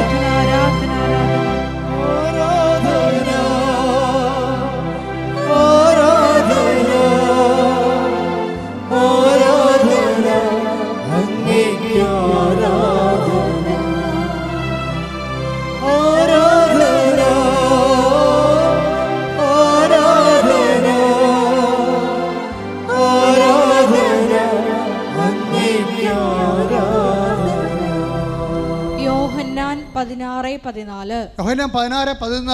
വരാനിരിക്കുന്ന കാര്യങ്ങൾ അവൻ നിങ്ങളെ അറിയിക്കും. അവൻ എനിക്കുള്ളവയിൽ നിന്ന് സ്വീകരിച്ച് നിങ്ങളോട് പ്രഖ്യാപിക്കും. അപ്പോൾ നിങ്ങളുടെ ഉടമ്പടി ഓക്കെ ആണെങ്കിൽ, അത് ഡാമേജ് അല്ലെങ്കിൽ, ഉടമ്പടി പ്രകാരമാണ് നിങ്ങളെല്ലാം ചെയ്യണത്. എപ്പോഴും നമ്മൾ ശ്രദ്ധിക്കേണ്ടത്, പണ്ട് എനിക്ക് ഈ സ്റ്റാമ്പ് കളക്ഷൻ എന്ന് പറഞ്ഞ സംഭവം ഉണ്ടായിരുന്നു. Stamp collection. അപ്പോൾ എൻ്റെ റെക്ടർ ക്ലോഡസിൻ്റെ മുറിയിലൊക്കെ ചെന്നിട്ട് പോസ്റ്റ്മാൻ വരുമ്പോൾ 2-3 പ്രദേശത്ത് സ്റ്റാമ്പ് കളക്ഷൻ ഉണ്ടാവും. ഇവരെല്ലാവരും കൂടി ആദ്യം ഓടി എത്തുന്നവർക്ക് ക്ലോഡച്ചൻ സ്റ്റാമ്പ് പറിച്ചു കൊടുക്കും. അച്ഛന് കൂടുതൽ സ്റ്റാമ്പ് വരുന്നത് കാനഡയിൽ നിന്നാണ്, മലേഷ്യയിൽ നിന്ന്. മലേഷ്യയിൽ ചിത്രശലഭത്തിൻ്റെ സ്റ്റാമ്പും കാനഡയിൽ അവിടുത്തെ ഒരു പ്രത്യേക വൃക്ഷത്തിൻ്റെ ചോപ്പ് എരിയുടെ സ്റ്റാമ്പ് വരും. ഭയങ്കര രസമാണ്, ഭംഗിയാണ്. അപ്പോൾ ക്ലോഡച്ചെടുക്കുന്ന റെക്ടർച്ചെടുക്കുന്ന സ്റ്റാമ്പ് അടിച്ച് മാറ്റാൻ വേണ്ടി ഉള്ള ഓട്ടം ഈ പോസ്റ്റ്മാൻ വരുമ്പോൾ ചെയ്യണതാണ്. ഞാൻ ഇത് പറയാൻ കാരണം വെച്ച് കഴിഞ്ഞാൽ, ഈ ഒരു കാലഘട്ടം പോലെ തന്നെ എന്നിട്ട് ഈ പറിക്കണ സമയത്ത് സ്റ്റാമ്പിൻ്റെ പല്ല് ഡാമേജ് ആകും. അപ്പോൾ ഈ പറിക്കുമ്പോൾ ക്ലോഡച്ചന് പ്രായമുള്ള അച്ഛനാണ്. പ്രായമുള്ള അച്ഛന് കാനഡയുടെ മലേഷ്യയുടെ സ്റ്റാമ്പ് പെട്ടെന്ന് അച്ഛനെ അതിൻ്റെ കത്തെടുക്കാൻ വേണ്ടിയുള്ള ഇതിൽ ഞങ്ങൾക്ക് സ്റ്റാമ്പ് തരണതിനേക്കാൾ ഉപരി അച്ഛനെ അതിനകത്തുള്ള കത്തെടുക്കണം. അതിനു വേണ്ടി പറിക്കുമ്പോൾ പേടി ചങ്കിടിച്ചുകൊണ്ടിരിക്കും. എന്താണ്? എൻ്റെ പല്ല് പറഞ്ഞു പോകുക, സ്റ്റാമ്പിൻ്റെ പല്ല് പറഞ്ഞാൽ ഡാമേജാണ്, പിന്നെ അത് കളയേണ്ടി വരും. അപ്പോൾ അത് ഇൻവാലിഡായി പോകും, മൂല്യമില്ല. അപ്പോൾ അതുകൊണ്ട് വാലിഡ് അത് പല്ല് എല്ലാം ഉള്ള സ്റ്റാമ്പാണെങ്കിൽ ക്രോഡച്ചനും മുറിയുന്ന ഞങ്ങൾ ചാടിപ്പുറത്ത് കൈ ഒടിച്ചുകൊണ്ട് എന്താണ് ഡാമേജ് അല്ലാത്ത പുതിയൊരു വെറൈറ്റി സ്റ്റാമ്പ് കിട്ടി അതുകൊണ്ടൊന്ന് ആൽബത്തിൽ ഒട്ടിച്ച് വെക്കും. അപ്പോഴേ ഈ പല്ല് പോണത് സ്റ്റാമ്പ് ഡാമേജാണ്.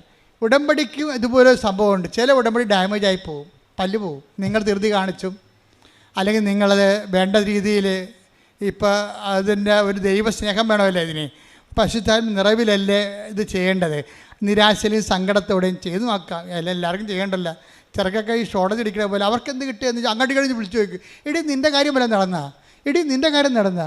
അവർക്ക് ഈ ലോട്ടറി ടിക്കറ്റ് എടുക്കണ പോലെ ചില പെണ്ണുങ്ങളൊന്നും ഉടമ്പടി എടുത്തിട്ട് ഇവർക്കടിച്ചാന്ന് വിളിച്ചു ചോദിച്ചുകൊണ്ടിരിക്കും. പരീക്ഷാഫലം പോരാ, പരീക്ഷാഫലം നീ ജയിച്ചാ, നിനക്കെല്ലാം മൊഴികളും കിട്ടിയ എന്ന് അങ്ങോട്ടും വിളിച്ചു ചോദിക്കണം.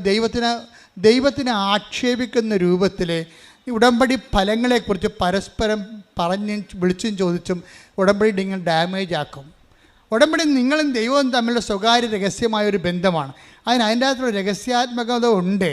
അതുകൊണ്ട് മറ്റുള്ളവർ നോക്കിയിട്ട് നിങ്ങളുടെ ദൈവബന്ധത്തെ വിലയിരുത്തരുത്. നിങ്ങൾക്ക് വേണ്ടിയുള്ള ആഹാരം നിങ്ങൾക്ക് വേണ്ടി ദൈവം കരുതി വെച്ചിട്ടുണ്ട്. നിങ്ങളെന്താ ചെയ്യേണ്ടത്? ആദ്യം ദൈവരാജ്യത്തെ ശ്രദ്ധിക്കട്ടെ. ഹല്ലേലൂയ, ഹല്ലേലൂയ, ഹല്ലേലൂയ, ഹല്ലേലൂയ. യേശുവേ നന്ദി. ഹല്ലേലൂയ, ഹല്ലേലൂയ, ഹല്ലേലൂയ, ഹല്ലേലൂയ. മത്തായി 6:33 നിങ്ങൾ ആദ്യം അവിടുത്തെ രാജ്യവും അവിടുത്തെ നീതിയും അന്വേഷിക്കുക, അതോടൊപ്പം മറ്റുള്ളവയെല്ലാം നിങ്ങൾക്ക് ലഭിക്കും. മറ്റുള്ളവയെല്ലാം നിങ്ങൾക്ക് ലഭിക്കുമെന്ന് ദൈവം പറഞ്ഞെങ്കിൽ നിങ്ങൾ അതിൽ വിശ്വസിക്കണം. എന്നിട്ട് നിങ്ങൾ ചെയ്യാനുള്ള ആദ്യം അവിടുത്തെ രാജ്യവും അവിടുത്തെ നീതിയും അന്വേഷിക്കണം. ഉടമ്പടി പുതുക്കാൻ വരുമ്പോൾ നിങ്ങൾക്ക് ശത്രുക്കൾ ഉണ്ടാകാൻ പാടില്ല. ഉടമ്പടി പുതുക്കാൻ വരുമ്പോൾ നിങ്ങൾ സംസാരിക്കാതിരിക്കേണ്ട വ്യക്തികൾ ഉണ്ടാകാൻ പാടില്ല. ഉടമ്പടി പുതുക്കാൻ വരുമ്പോൾ നിങ്ങൾക്ക് കടങ്ങൾ ഉണ്ടാകാൻ പാടില്ല. നിങ്ങൾക്ക് 10 പൈസ കിട്ടി, നാളെ നിങ്ങളെ സഹായിച്ച ഇന്നലെ നിങ്ങളെ സഹായിച്ച ആൾക്കാരായിരിക്കും. അപ്പം ഉടനെ നിങ്ങൾക്ക് പൈസ കിട്ടി കഴിയുമ്പോൾ വീട്ടിൽ ശമ്പളം കിട്ടിയിട്ട് അല്ലെങ്കിൽ മകൻ വരട്ടെ അപ്പം തരാമെന്ന് പറഞ്ഞാൽ നിങ്ങൾ 10,000 രൂപ മേടിച്ചത്. അപ്പോൾ നിങ്ങൾക്കിപ്പോൾ പൈസ കിട്ടി, മകൻ വന്ന് പൈസ കിട്ടി. പക്ഷേ നിങ്ങളെന്ത് ചെയ്യും? ഇപ്പോൾ ഒരു സെൽഫോൺ മേടിക്കാം, ഒരു സ്മാർട്ട് ഫോൺ മേടിക്കാം, ആ കാശ് പിന്നെ കൊടുക്കാമെന്ന് പറയും. അപ്പോൾ നിങ്ങൾ ഉടമ്പടി ഡാമേജ് ആയിപ്പോയി. എന്താ കാര്യം? നിങ്ങൾ വാക്ക് പാലിച്ചില്ല. നിങ്ങൾ എന്താ പറഞ്ഞത്? മകൻ വരട്ടെ, മകൻ വരുമ്പോൾ ഞാൻ നിങ്ങൾക്ക് കാശ് തരാം എന്ന് പറയുന്നത് നിങ്ങളെ വിശ്വസിച്ച് ആണ് നിങ്ങൾക്ക് ആ പൈസ വന്നത്. ഇപ്പം മകൻ വന്ന് നിങ്ങൾക്ക് കാശ് കിട്ടി. പക്ഷേ ഇപ്പം നിങ്ങളെന്താ പറയണത്? നല്ല സ്മാർട്ട് ഫോൺ മേടിക്കണം, ഇങ്ങനെ തൊട്ട ഓടണ പുതിയ ഫോണുണ്ട്, അത് വാങ്ങിച്ച്. അപ്പം നിങ്ങളുടെ കാര്യം കഴിഞ്ഞിട്ട് മതി മറ്റുള്ളവരുടെ കാര്യം എന്ന് പറയുമ്പോൾ ആദ്യം ദൈവരാജ്യം എന്ന് പറയണത് ആദ്യം മറ്റുള്ളവരുടെ കാര്യമല്ലേ ചെയ്യേണ്ടത്. നമ്മൾ കടപ്പെട്ടുള്ള കാര്യങ്ങൾ ആദ്യം ചെയ്യണം. അപ്പോൾ ഉടമ്പടി ഡാമേജ് ആകത്തില്ല. അല്ലെങ്കിൽ സ്റ്റാമ്പിൻ്റെ പല്ല് ഡാമേജ് ആയ പോലെ നിങ്ങളുടെ ഉടമ്പടി ഡാമേജ് ആകും. അപ്പോൾ ഉടമ്പടി ഡാമേജ് ആകാതിരിക്കാൻ വേണ്ടി പ്രത്യേകം ശ്രദ്ധിക്കണം. അതിൻ്റെ ചേരുവകളും ചെയ്വനകളും കറക്റ്റ് ചെയ്തിട്ട് നിങ്ങൾ ദൈവദൃശ്യം നീറ്റായിട്ട് നിൽക്കുകയാണെങ്കിൽ ഡാമേജ് ആകാത്ത ഉടമ്പടിയാണ്. ഡാമേജ് ആകാത്ത ഉടമ്പടി ഒരു ദേശീയ പാത പോലെയാണ്. ദൈവം ഏത് സമയത്തും വരും. ഇപ്പോൾ എന്താ ജോളിയുടെ പ്രശ്നം എന്താ? ജോളിയും വിൻസെൻറ്റും അപ്പോൾ അവർ സ്വപ്നം കണ്ട പോലെ തന്നെ മകനെ വണ്ടി ഇടിച്ച് പിറ്റേ ദിവസം. അപ്പോൾ ഭർത്താവ് ഭാര്യനെ വിളിച്ച് പറഞ്ഞില്ല. അവൾ വിളിച്ച് പറഞ്ഞാൽ ഭാര്യ വല്ലാത്ത കണ്ടീഷനായി പോകും. ഭർത്താവ് നേരെ ഹോസ്പിറ്റലിലേക്ക് ഓടുകയാണ്. പോകുമ്പോൾ ഉടനെ ഭാര്യയും ആരൻ്റെ ഭാര്യ വിളിച്ച് മകന് വണ്ടി ഇടിച്ച് ഹോസ്പിറ്റലിലാണെന്ന് പറഞ്ഞു. അപ്പോൾ ഉടനെ ഭാര്യ ഭർത്താവിനെ വിളിച്ച് പറഞ്ഞ് മകൻ വണ്ടി ഇടിച്ച് എന്ന് പറഞ്ഞപ്പോൾ ഒരു മകനേ ഉള്ളേ, ഒന്നിലൊരു മകനാണേ. അപ്പോൾ ഭർത്താവ് പറഞ്ഞു ഞാൻ അങ്ങോട്ട് പോയിക്കൊണ്ടിരിക്കണം, നീ അടങ്ങാമെന്ന് പറഞ്ഞു. അടങ്ങാനൊന്നുമില്ല, നിങ്ങളെ വന്നിവിടെ എന്നെ കൂട്ടിക്കൊണ്ട് പോയില്ലെങ്കിൽ എനിക്കറിയാം എന്ത് ചെയ്യണമെന്ന്. കാര്യം അവർ വയലൻ്റായി. ഉടനെ വയലൻ്റായി. ഉടനെ ഈ ഭർത്താവ് തിരിച്ചു വന്ന് വണ്ടിയിൽ ഇവരെയും കൂട്ടിക്കൊണ്ട് അവിടെ ചെന്നപ്പോൾ ഡോക്ടർ പറഞ്ഞ് കുഴപ്പമൊന്നുമില്ല, ഭയങ്കര ടെൻഷൻ അടിച്ചാണ് ചെയ്യുന്നത്, കുഴപ്പമൊന്നുമില്ല എന്നൊക്കെ പറഞ്ഞ് കുഴപ്പമൊന്നുമില്ല എന്നൊക്കെ ഡോക്ടർ പറഞ്ഞ് അവരൊക്കെ പോവുകയും ചെയ്ത് റെസ്റ്റ് എടുക്കട്ടെ, ഗ്ലൂക്കോസ് കയറുന്നുണ്ട്, വെള്ളം കുടിച്ച് ഫ്രഷ് ആയിക്കൊണ്ടിരിക്കണമെന്ന് പറഞ്ഞപ്പോഴേ പെട്ടെന്ന് ഇവർ ഡാമേജ് ആകാത്ത ഉടമ്പടിയാണ്. ഇവരുടെ ജോലിയുടെ ഉടമ്പടി ഡാമേജ് ആകാത്തതാണ്. അവർ കൃത്യമായിട്ട് ആ സംഭവം കൃത്യമായിട്ട് ചെയ്യുന്നുണ്ട്. ഇപ്പോൾ ഡാമേജ് ആകാത്ത ഉടമ്പടി ആയതുകൊണ്ട് ദൈവത്തിന് കമ്മ്യൂണിക്കേറ്റ് ചെയ്യാൻ എളുപ്പമാണ്. ഈശോ പറഞ്ഞ് മകളെ അവന് നെറ്റിക്കും നോക്കിക്കിട്ട് ആ പുരുകത്തിൻ്റെ മുകളിലോട്ട് നോക്കാൻ പറഞ്ഞു. ഉടനെ ജോളി മകൻ്റെ പുരുകത്തോട്ട് നോക്കി. അവൻ ഉറങ്ങിക്കിടക്കണ പോലെ കിടക്കുകയല്ലേ.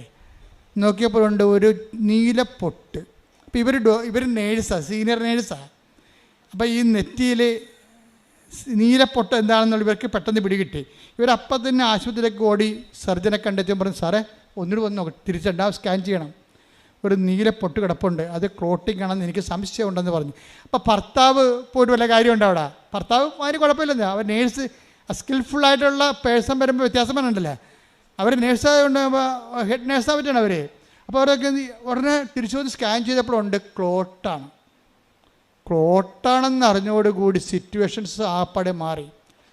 ഡോക്ടർ എല്ലാവരും മാറ്റി, ഇവനെ ICUലോട്ട് മാറ്റി. പിന്നെ എന്താ പ്രശ്നം? ഇവനിനി ഛർദ്ദിക്കരുത്, 1, തലവേദന ഉണ്ടാവരുത്, 2, ഇപ്പം അങ്ങനെ കുറച്ച്, അതായത്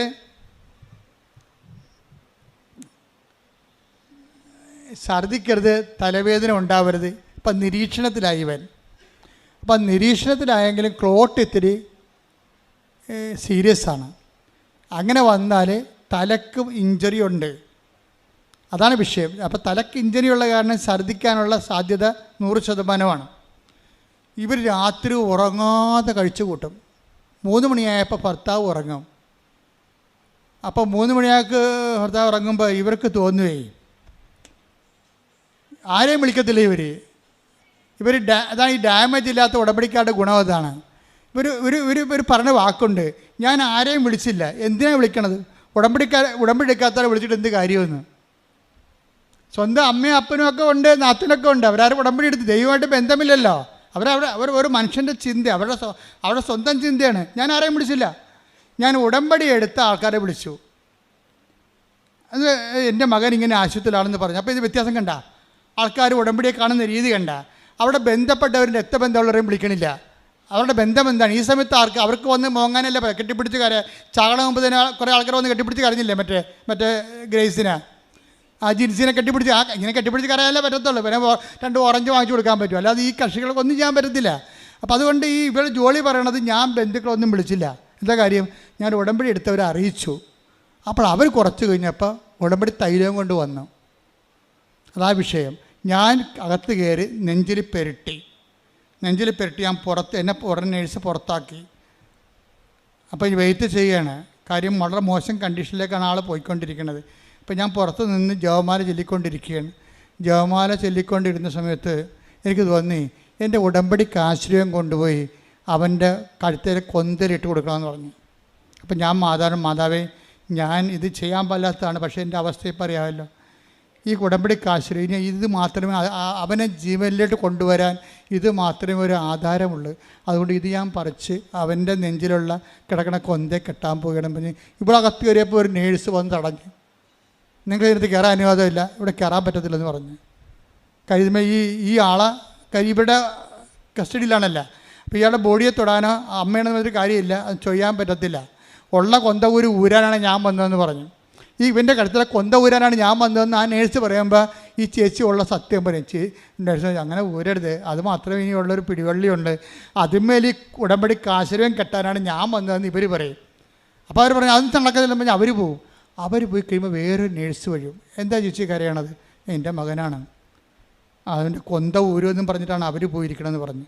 അപ്പോൾ ഈ പുതിയ നേഴ്സ് പറയും സാരമില്ല, കൊന്ത ഉരണ്ട അവസ്ഥ വരികയാണെങ്കിൽ, അവൻ സ്കാൻ ചെയ്യുമ്പോൾ കൊന്ത ഉരണ്ട് വരികയാണെങ്കിൽ ഞാൻ തന്നെ ഊരിയെടുത്തിട്ട് ഞാൻ തന്നെ ഇട്ടോളാം, നിങ്ങൾ സമാധാനത്തിൽ ഇരിക്കാൻ പറയും. അപ്പോൾ ഇവർ പറയും, അമ്മ പറയും, ഈ കാശുരൂപം അവൻ്റെ കഴുത്തേക്ക് കെട്ടിക്കൊടുക്കാനാണ് ഞാൻ വന്ന് അകത്ത് കയറിയത്, അപ്പോഴാണ് ഇങ്ങനെയൊക്കെ സംഭവിച്ചത്. അപ്പോൾ നേഴ്സ് പറഞ്ഞു അതിനെന്താ, അവൻ കെട്ടിക്കൊടുക്കാറില്ല എന്ന് പറയുമ്പോൾ ഈ നേഴ്സിൻ്റെ കഴുത്തിൽ ഉടമ്പടി കാശുരം കിടക്കും. അപ്പോഴിവർ കണ്ണ് നിറഞ്ഞു പോയി ശരിക്കും. അതായത് മാതാവ് മറ്റവരെ മാറ്റിയിട്ട് ഇവരെ പ്ലേസ് ചെയ്തിരിക്കണ്ട, ഉടമ്പടി എടുത്തൊരു മോളെ തന്നെ ആ സെക്കൻഡ് അവിടെ സ്പേസ് ചെയ്ത്. ഇത് ടൈമിംഗ് എന്ന് പറയും, ഇതാ ടൈം മദറെന്ന് പറയണം നമ്മൾ. മറ്റൊരു പ്രശ്നം ഉണ്ടാക്കിയപ്പോൾ തന്നെ യഥാർത്ഥ ആളെ മാതാവ് പറഞ്ഞു വിട്ടിട്ട് അവർ ആ ഉടമ്പടി കാശുരം കെട്ടിവെച്ചും പുറത്തേക്ക് വന്ന് ആ കൊന്ത കാശുരം കെട്ടിയിട്ട് പുറത്തേക്ക് വന്ന് കുറച്ച് കഴിഞ്ഞപ്പോൾ ഒരു വെളുപ്പിന് 3 മണിയായി. 3 മണിയായപ്പോൾ ഭർത്താവ് ഉറങ്ങി. പിന്നെ ഇവർ ആശുപത്രി ജനലിങ്ക നിൽക്കുകയാണ്. അപ്പോൾ അമ്മയോട് ചോദിച്ചു, അമ്മ ഇവിടെ ഉണ്ടല്ലോ അല്ലേ? ഞങ്ങൾക്ക് ഒരു മകനേ ഉള്ളൂ, ഒന്നും പറയാനില്ല, എല്ലാം അമ്മയുടെ കയ്യിലാണെന്ന് പറഞ്ഞപ്പോൾ ഉണ്ട് ആകാശത്തിങ്ങനെ വെള്ളമേഘങ്ങളിങ്ങനെ വന്ന് നിറഞ്ഞു. എന്നിട്ട് അവിടെ നീല മേലേക്ക് തെളിഞ്ഞു. അപ്പോഴ് അതിൻ്റെ അർത്ഥം എന്താണ്? ഞാൻ കാവലായിട്ടുണ്ടെന്നതിൻ്റെ അർത്ഥം. അതായത് ഇങ്ങനെ ഈ ജനലിൽ കൂടെയാണ് ഇത് കാണുന്നത്. ഈ സംഭവം കടൽത്തീരം മുഴുവൻ നിറഞ്ഞിട്ട് അവസാനം വെള്ളി മേഘങ്ങളിൽ ഇങ്ങനെ അമ്മയുടെ നീലമേലെങ്കിൽ തെളിയും. അപ്പോൾ ഇവർക്ക് ഉറപ്പാവും. കാര്യം ഇവർക്കല്ലേ ഈ കോഡ് ഭാഷ അറിയത്തുള്ളൂ. ഉടമ്പടി ഡാമേജ് ആകാത്തവർക്ക് ദൈവത്തിൻ്റെ പ്രസൻസിൻ്റെ കോഡ് ഭാഷ അറിയാം. അല്ലാതെ ദൈവം എന്ത് തലകുത്തി പറഞ്ഞാലും അറിയാൻ പറ്റത്തില്ല. കാര്യം ഫ്രോഡാണ് ഉടമ്പടി എടുത്തിരിക്കണമെന്നുണ്ടെങ്കിൽ അറിയാൻ പറ്റത്തില്ല. ആ കറക്റ്റ് ആൾക്കാർ, ആ വേവലെന്തുള്ള സത്യസന്ധമായ ഉടമ്പടിയിലൂടെ ജീവിക്കുന്നവർക്ക് ദൈവത്തിൻ്റെ സൂചനകൾ അറിയാൻ പറ്റും, പ്രസൻസ് അറിയാൻ പറ്റും. പിറ്റേ ദിവസം ആയപ്പോൾ ഡോക്ടർ പറഞ്ഞ് ടെസ്റ്റെല്ലാം ഓക്കെയാണ്, ഛർദ്ദിച്ചിട്ടില്ല, തലവേദനയില്ല, ഓക്കെയാണ്, മകനെ കൊണ്ടുപോകാമെന്ന് പറഞ്ഞു.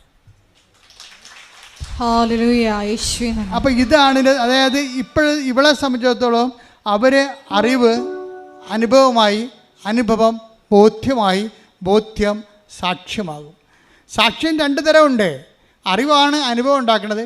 അനുഭവം മേജർ ആയിട്ടുള്ള അനുഭവങ്ങളുണ്ട്, മൈനർ അനുഭവങ്ങളുണ്ട്. മേജർ അനുഭവങ്ങളിൽ നിന്ന് മേജർ ബോധ്യങ്ങളുണ്ടാകും. ബോധ്യങ്ങൾ എന്തുണ്ടാക്കും? സാക്ഷ്യം ഉണ്ടാക്കും.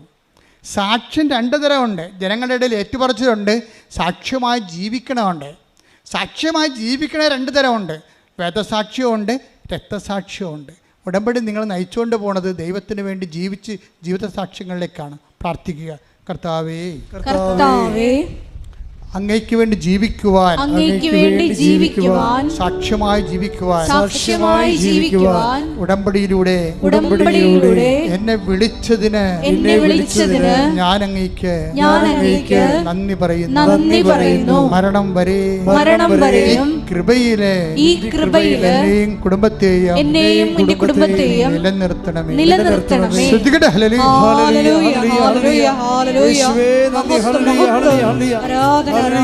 ശുദ്ധ പരമദിവ്യകാരുണ്യത്തിന്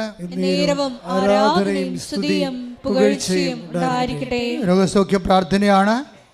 ഇടത് കൈ നെഞ്ചിൽ വെച്ചുകൊണ്ട് വലത് കൈ ശിരസിൽ വെച്ചുകൊണ്ട് ശ്രുതികട്ടെ. ഹല്ലേലൂയ, ഹല്ലേലൂയ, ഹല്ലേലൂയ, ഹല്ലേലൂയ, ഹല്ലേലൂയ.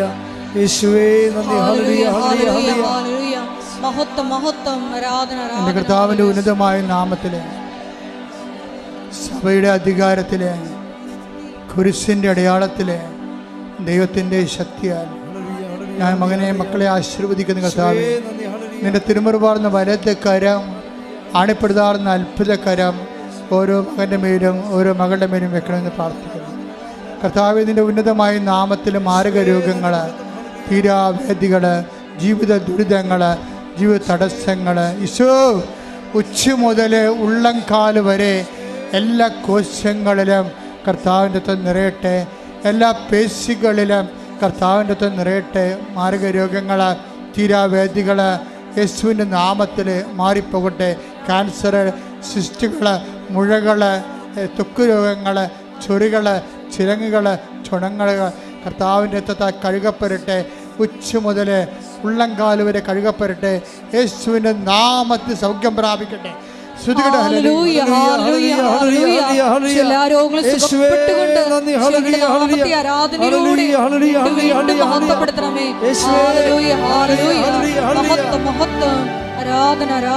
കൈകൾ കൂപ്പുക.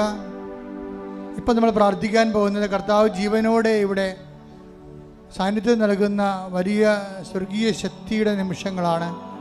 നമ്മൾ പ്രാർത്ഥിക്കാൻ പോകുന്നത് ജോലിയില്ലാത്തവർ, വീടില്ലാത്തവർ, കലങ്ങിയ കുടുംബങ്ങൾ, ഭിന്നിച്ച കുടുംബങ്ങൾ, വഴിപഴിച്ചു പോയ മക്കൾ, അന്യനാടുകളിലും വിദേശത്ത് നിന്ന് അകപ്പെട്ടു പോയവർ, ജപ്തി നടപടി നേരിടുന്നവർ, സാമ്പത്തിക സ്രോതസ്സുകൾ വറ്റിപ്പോയവർ, സാമ്പത്തികം അന്യാധീനപ്പെട്ടു പോയവർ, ആ മേഖലകളെല്ലാം സമർപ്പിക്കാൻ പോവുകയാണ്. ഒരു ഗതിയും പരഗതിയുമില്ലാതെ എന്ത് ചെയ്യണമെന്നറിയാതെ നട്ടം തിരിഞ്ഞ് നിൽക്കുന്ന മനുഷ്യരുണ്ട്. അവരെല്ലാം പരിശുദ്ധ അമ്മയോട് ചേർത്ത് കൊടുത്തുകൊണ്ട് ഈ ആഴ്ചയിൽ തന്നെ സമയബന്ധിതമായി 7 ദിവസത്തിനുള്ളിൽ അവരുടെ വിഷയത്തിന് മേൽ ദൈവിക തീരുമാനം ഉണ്ടാകാൻ വേണ്ടി ശ്രദ്ധിക്കട്ടെ. ഹല്ലേലൂയ,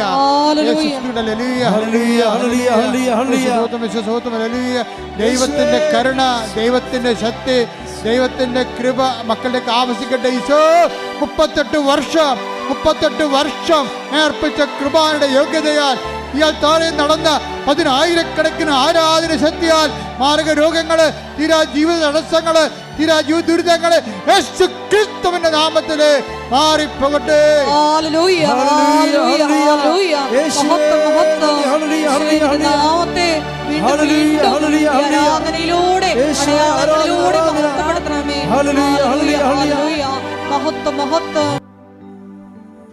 അച്ഛൻ്റെ പ്രാർത്ഥന ഉൾപ്പെടാത്ത വിഷയങ്ങള്, നിങ്ങളുടെ സ്വകാര്യമായ സങ്കടങ്ങള് മൗനമായി ഈശോയ്ക്ക് പരിശുദ്ധമ്മയുടെ മാധ്യസ്ഥ സമർപ്പിക്കുക.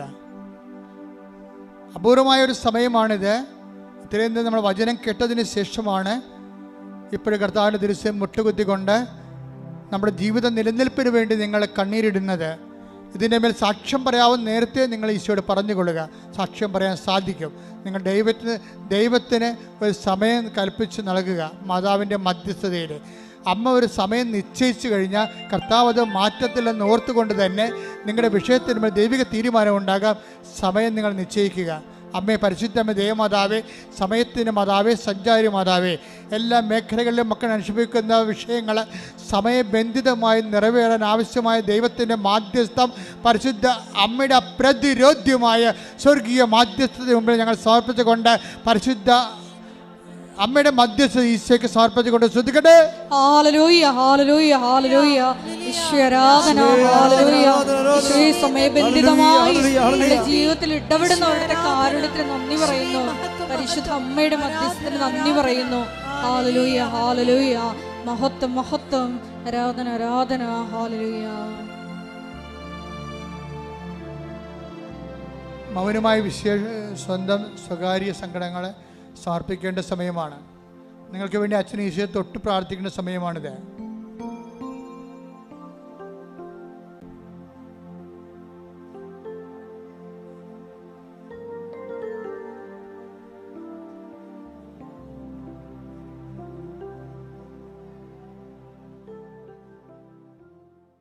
സമാപനാശീർവാദം. ഒരിക്കൽ കൂടി മരിയൻ ഉടമ്പടിയിൽ സമർപ്പിച്ചിരിക്കുന്ന എല്ലാ വിഷയങ്ങളും, നിങ്ങളുടെ ജീവിതത്തെ നൊമ്പരപ്പെടുത്തുന്ന വിഷയങ്ങളും ദൈവമാതാവിൻ്റെ മധ്യസ്ഥയിലെ ദിവ്യകാരുണ്യ സന്നിധിയിൽ സമർപ്പിച്ച് നമുക്കൊരു നിമിഷം മൗനമായിട്ട് പ്രാർത്ഥിക്കാം. സംശയിക്കാത്ത വിശ്വാസം ഞങ്ങൾക്ക് നൽകണമേ എന്ന് നമുക്ക് വചനത്തിൽ കേട്ടതുപോലെ പ്രാർത്ഥിക്കാം. ഒപ്പം തന്നെ ഞങ്ങളുടെ നിലപാടുകളിലൂടെയും സമീപനങ്ങളിലൂടെയും ആത്മാവിൻ്റെ ഫലങ്ങൾ സമൃദ്ധമായി ഞങ്ങളിൽ വന്ന് നിറഞ്ഞ് എത്രയും വേഗം സാക്ഷ്യം പറയാനുള്ള കൃപ ഞങ്ങൾക്ക് നൽകണമേ എന്ന് പ്രാർത്ഥിച്ചുകൊണ്ട് ശിരസ് നമിച്ച് നമുക്ക് ദിവ്യകാരുണ്യനാഥൻ്റെ ആശീർവാദം സ്വീകരിക്കാം.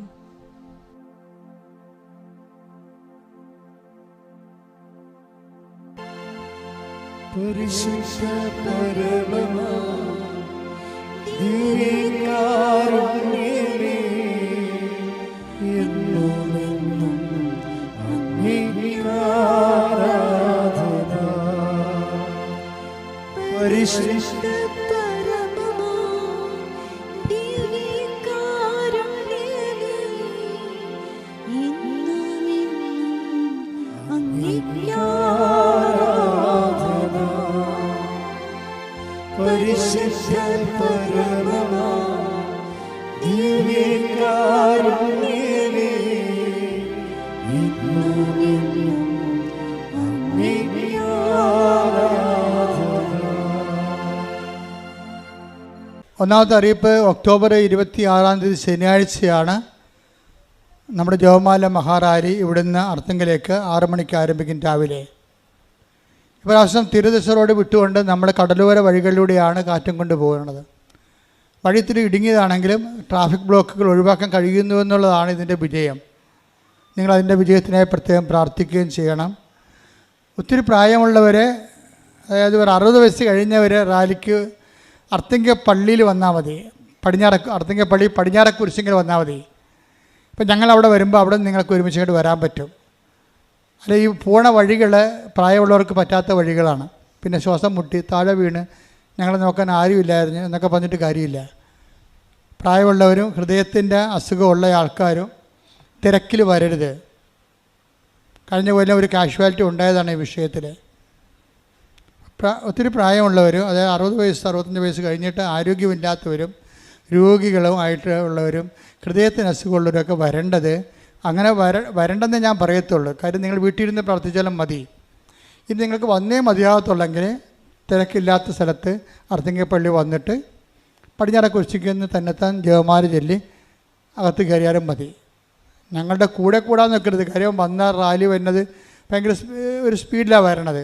അപ്പോൾ നിങ്ങൾക്ക് ചിലപ്പോൾ അതിൻ്റെ ആ സ്പീഡിനൊപ്പം കിട്ടിയതെന്ന് വരും. അപ്പം നിങ്ങൾ അവിടെ നിന്ന് തന്നെ പ്രാർത്ഥിച്ച് 1-2 പ്രാവശ്യം വേണം അങ്ങോട്ട് വീട് നടക്കാൻ പറ്റും. നിങ്ങൾക്ക് സ്വസ്ഥം നിങ്ങൾ റാലിയെന്ന് കൂടിയെന്നുമായി അമ്മ അത് റാലി കൂടിയ പോലെ അമ്മ അത് വരവ് വെച്ചുകയും ചെയ്തോളും. അപ്പോൾ നിങ്ങളുടെ ഒരു സൗകര്യത്തിനാണ് അത് പറയണത്. ശ്രദ്ധിച്ചാൽ മതി അത്. അതായത് പ്രായമുള്ളവരാണ് കേട്ടോ. പിന്നെ ആരോഗ്യമുള്ളവരോടൊപ്പം നിൽക്കരുത്. അച്ഛൻ എന്തെങ്കിലും പറഞ്ഞു കഴിഞ്ഞാൽ പിന്നെ അത് നിങ്ങളുടെ രീതിയിലാക്കിയെടുക്കും. അത് പ്രായമുള്ളവർക്കും നടക്കാൻ പറ്റാത്ത രോഗികൾക്കും ഹൃദയ രോഗികൾക്കുമാണ്. അവർക്ക് നിർബന്ധമാണെങ്കിൽ ഇത് റാലിക്ക് വരാം. അത് അവിടെ സ്വസ്ഥമായിട്ട് പടിഞ്ഞാറക്കുരിശിൽ നിന്ന് കിഴക്കോട്ടും തന്നെത്താൻ നടന്ന് ജപമാല ചൊല്ലി എത്തിയാൽ മതി. രാവിലെ 7:30 മണിക്കാണ് കുർബാന, വൈകുന്നേരം 6:30 മണിക്കും. ഇവിടുത്തെ ഉടമ്പടി ഷെഡ്യൂൾ എന്ന് പറയണത് പുതിയ ഉടമ്പടി പുതിയതായിട്ട് എടുക്കാനുള്ളവർക്ക് രാവിലെയുള്ള ക്ലാസ് 7 മണിക്കാണ്. രണ്ടാമത്തെ ഉടമ്പടി ബാച്ച് പുതിയ ആൾക്കാർക്ക് 11 മണിക്ക്. മൂന്നാമത്തെ ഉടമ്പടി ബാച്ച് പുതിയ ആൾക്കാർക്ക് 2 മണിക്ക്. അങ്ങനെ ഷെഡ്യൂള്. അച്ഛനെ കാണാൻ ആഗ്രഹിക്കുന്നവർ ചെയ്യേണ്ടത് നേരത്തെ ഉള്ള ഉടമ്പടി എടുക്കാത്തവരാണെങ്കിൽ വെളുപ്പിനെ വന്ന് ഉടമ്പടി എടുത്തിട്ട് റെഡിയായി നിൽക്കണം. കാരണം പിന്നെ വന്നവർ ഉടമ്പടി എടുത്ത് പുറത്ത് വരുമ്പോൾ ആൾത്താരയിലുള്ള പ്രാർത്ഥന കഴിഞ്ഞിരിക്കും. അത് പ്രത്യേകം ശ്രദ്ധിക്കണം. അച്ഛനെ കാണാൻ വേണ്ടി ഉദ്ദേശിച്ച് വന്നിട്ടുള്ള ആൾക്കാർ ചെയ്യേണ്ടത് അവിടെ ഉടമ്പടി പേപ്പറ്, പിന്നെ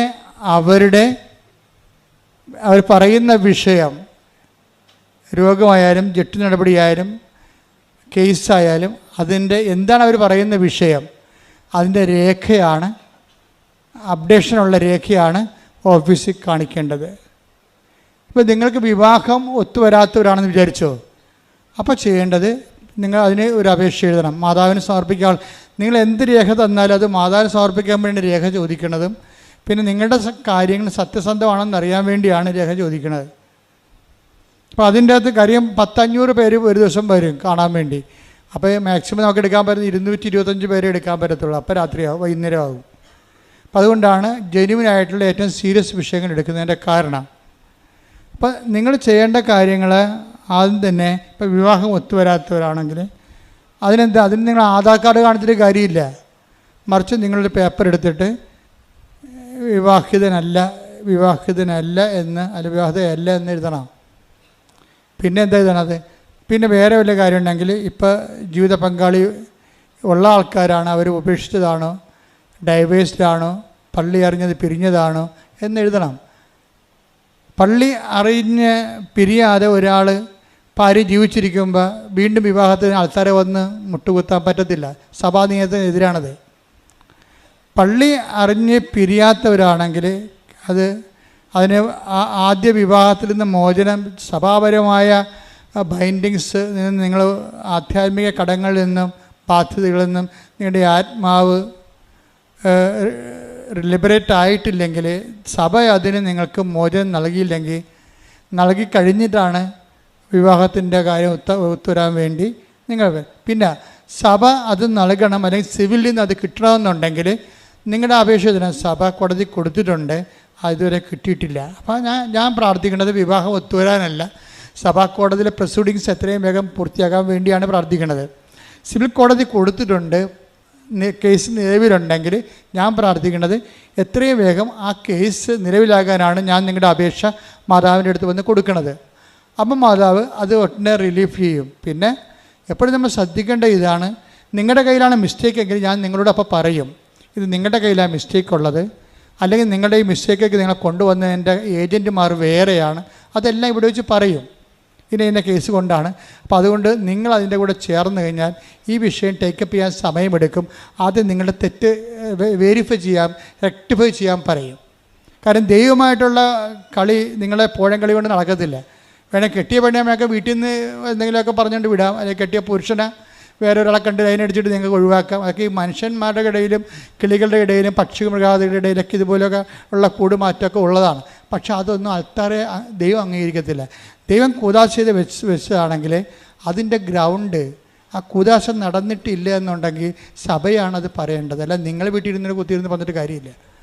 അത് നിങ്ങളിപ്പോൾ കാര്യം, നിങ്ങൾ എന്ത് പറഞ്ഞാലും, നിങ്ങൾ എങ്ങനെ രക്ഷപ്പെട്ടാലും 70 കൊല്ലമേ ജീവിക്കത്തുള്ളൂ. 700 കോടി നിത്യത വരെ ജീവിക്കേണ്ട ഒരു ജീവിതത്തിന് വേണ്ടിയാണ് നമ്മൾ ക്രിസ്തുവിൽ വിശ്വസിക്കണമെന്ന് ഓർത്ത് വേണം ബാക്കിയുള്ള കാര്യങ്ങളെല്ലാം നിങ്ങൾ ചെയ്യാൻ. കാര്യം ഒന്നുറങ്ങിയാൽ നേരം വിളക്കത്തില്ലെന്ന് അർത്ഥം. ഇത് കാര്യമൊന്നും അറിയാൻ പാടില്ലാതെ 10 പൈസ കുറഞ്ഞു പോയി, അല്ലെങ്കിൽ നിങ്ങൾ തമ്മിൽ ശരിയായില്ലെന്നും പറഞ്ഞ് ഉടനെ നിങ്ങൾ അങ്ങോട്ടും ഇങ്ങോട്ടും പിരിഞ്ഞോണ്ടെന്ന് ചെയ്തതെന്ന് ദൈവത്തിനറിയാം എവിടെയാണ് ശരികേട് സംഭവിച്ചിരിക്കുന്നത്, ആരാണ് ശരികേടി കൊണ്ട്. അമ്മായിയമ്മയാണ്, അത് പെങ്ങളാണ്, നാത്തൂനാണ്, ഇതിൻ്റെ അകത്ത് കയറി കല്ലി ചോരക്കൊണ്ടത് കല്ലിട്ടിരിക്കണം ദൈവത്തിനറിയാം. ഈ നിങ്ങൾ ഈ ഭാര്യ എന്ന് പറഞ്ഞ ആളും ഭർത്താവ് എന്ന് പറഞ്ഞ ആളും ആടെ കൂടെ നിൽക്കണതെന്നറിയാം. അവർ 20 ഒരു ശരീരമായി തീരുമെന്ന് പറഞ്ഞതിന് ശേഷം കർത്താവാണെന്ന് പറയുന്നുണ്ടെങ്കിൽ നമുക്ക് ആ ബാധ്യതയുണ്ട് ദൈവദുരുസ്ഥൻ്റെ. അല്ലെങ്കിൽ പിന്നെ കല്യാണം കഴിക്കാൻ പോകരുത്, ഞങ്ങളെപ്പോലെ ശുശ്രൂഷ ജീവിതം ചെയ്യണം. നിങ്ങൾ വിവാഹം കഴിക്കാൻ പോയാൽ തീർച്ചയായിട്ടും അതിൻ്റെ ആധ്യാത്മിക ബാധ്യത നിങ്ങൾ വിശ്വാസികളാണെങ്കിൽ ഏറ്റവും. കാര്യം വിശ്വാസികൾ എന്തിനു വേണ്ടിയാണ്? ഇവിടെ കിടന്ന് പായസം കഴിച്ച് കഴിയാൻ വേണ്ടിയല്ല, നിത്യവരെ എത്താൻ വേണ്ടിയാണ്. ഞാൻ മാതാവിനെ നേരിട്ട് കണ്ടൊരു വൈദികനാണ്. അപ്പോൾ നിത്യത എന്താണെന്ന് എനിക്കറിയാം. അതുകൊണ്ടാണ് ഞാൻ ഇത്രയും ശാസ്ത്രാപൂർവ്വം നിങ്ങളോട് സംസാരിക്കുന്നത്. ഈ വിഷയത്തെക്കുറിച്ച് ആംബിഗസായിട്ട് ഐഡിയ ഉള്ള ആൾക്കാർക്ക് എന്ത് ലൂസ് പണിയും കാണിക്കാൻ പറ്റും. ഇവിടെ കൃപാസനത്തിൽ ലൂസ് പണിയൊന്നും നടക്കത്തില്ല, കറക്റ്റ് കാര്യങ്ങൾ പറയും. എന്താ കാര്യം? നമ്മൾ വിശ്വസിക്കുന്ന കാര്യത്തിൽ കട്ടനായിട്ടുള്ള ബേസിക്കുള്ള കാര്യങ്ങളാണ്. അതുകൊണ്ട് നിങ്ങൾ നിത്യജീവിതം, ഇപ്പം വൈശാഖ് പോലും പറഞ്ഞത് എന്താണ്? ഞാൻ ഇനി ജീവിക്കണം നിത്യതയ്ക്ക് വേണ്ടിയാണെന്നാണ്. അപ്പം അതിന് ആ ബോധ്യം കിട്ടി. നിത്യതയ്ക്ക് വേണ്ടി ബോധ്യം കിട്ടണം. അപ്പോഴാണ് നിങ്ങളുടെ ഉടമ്പടി ഡാമേജ് ആകാതെ പോണത്. ഇറ്റ്സ് ഓക്കെ, ക്ലിയർ, സന്തോഷമായിരിക്കുക. അപ്പം നിങ്ങളുടെ അവസ്ഥ എന്താണ്? ഇത് നിങ്ങളുടെ കയ്യിൽ നിന്ന് തെറ്റിപ്പോയതാണെന്ന് വിചാരിച്ചോ? ഒരു മത്സരത്തിന് വാശിയിൽ നിൽക്കുകയാണ്, അവളെ കൊണ്ട് ആക്കി, അവൾ വരട്ടെ, ഞാൻ ഗൾഫിൽ നിന്ന്, ഞാൻ യൂറോപ്പിൽ നിന്ന് വന്ന കാര്യം അവൾക്കറിയാവില്ല, അവളെന്താ വരേണ്ടത്, ഞാനല്ല ഭർത്താവ്, അവളല്ലേ വരേണ്ടത്.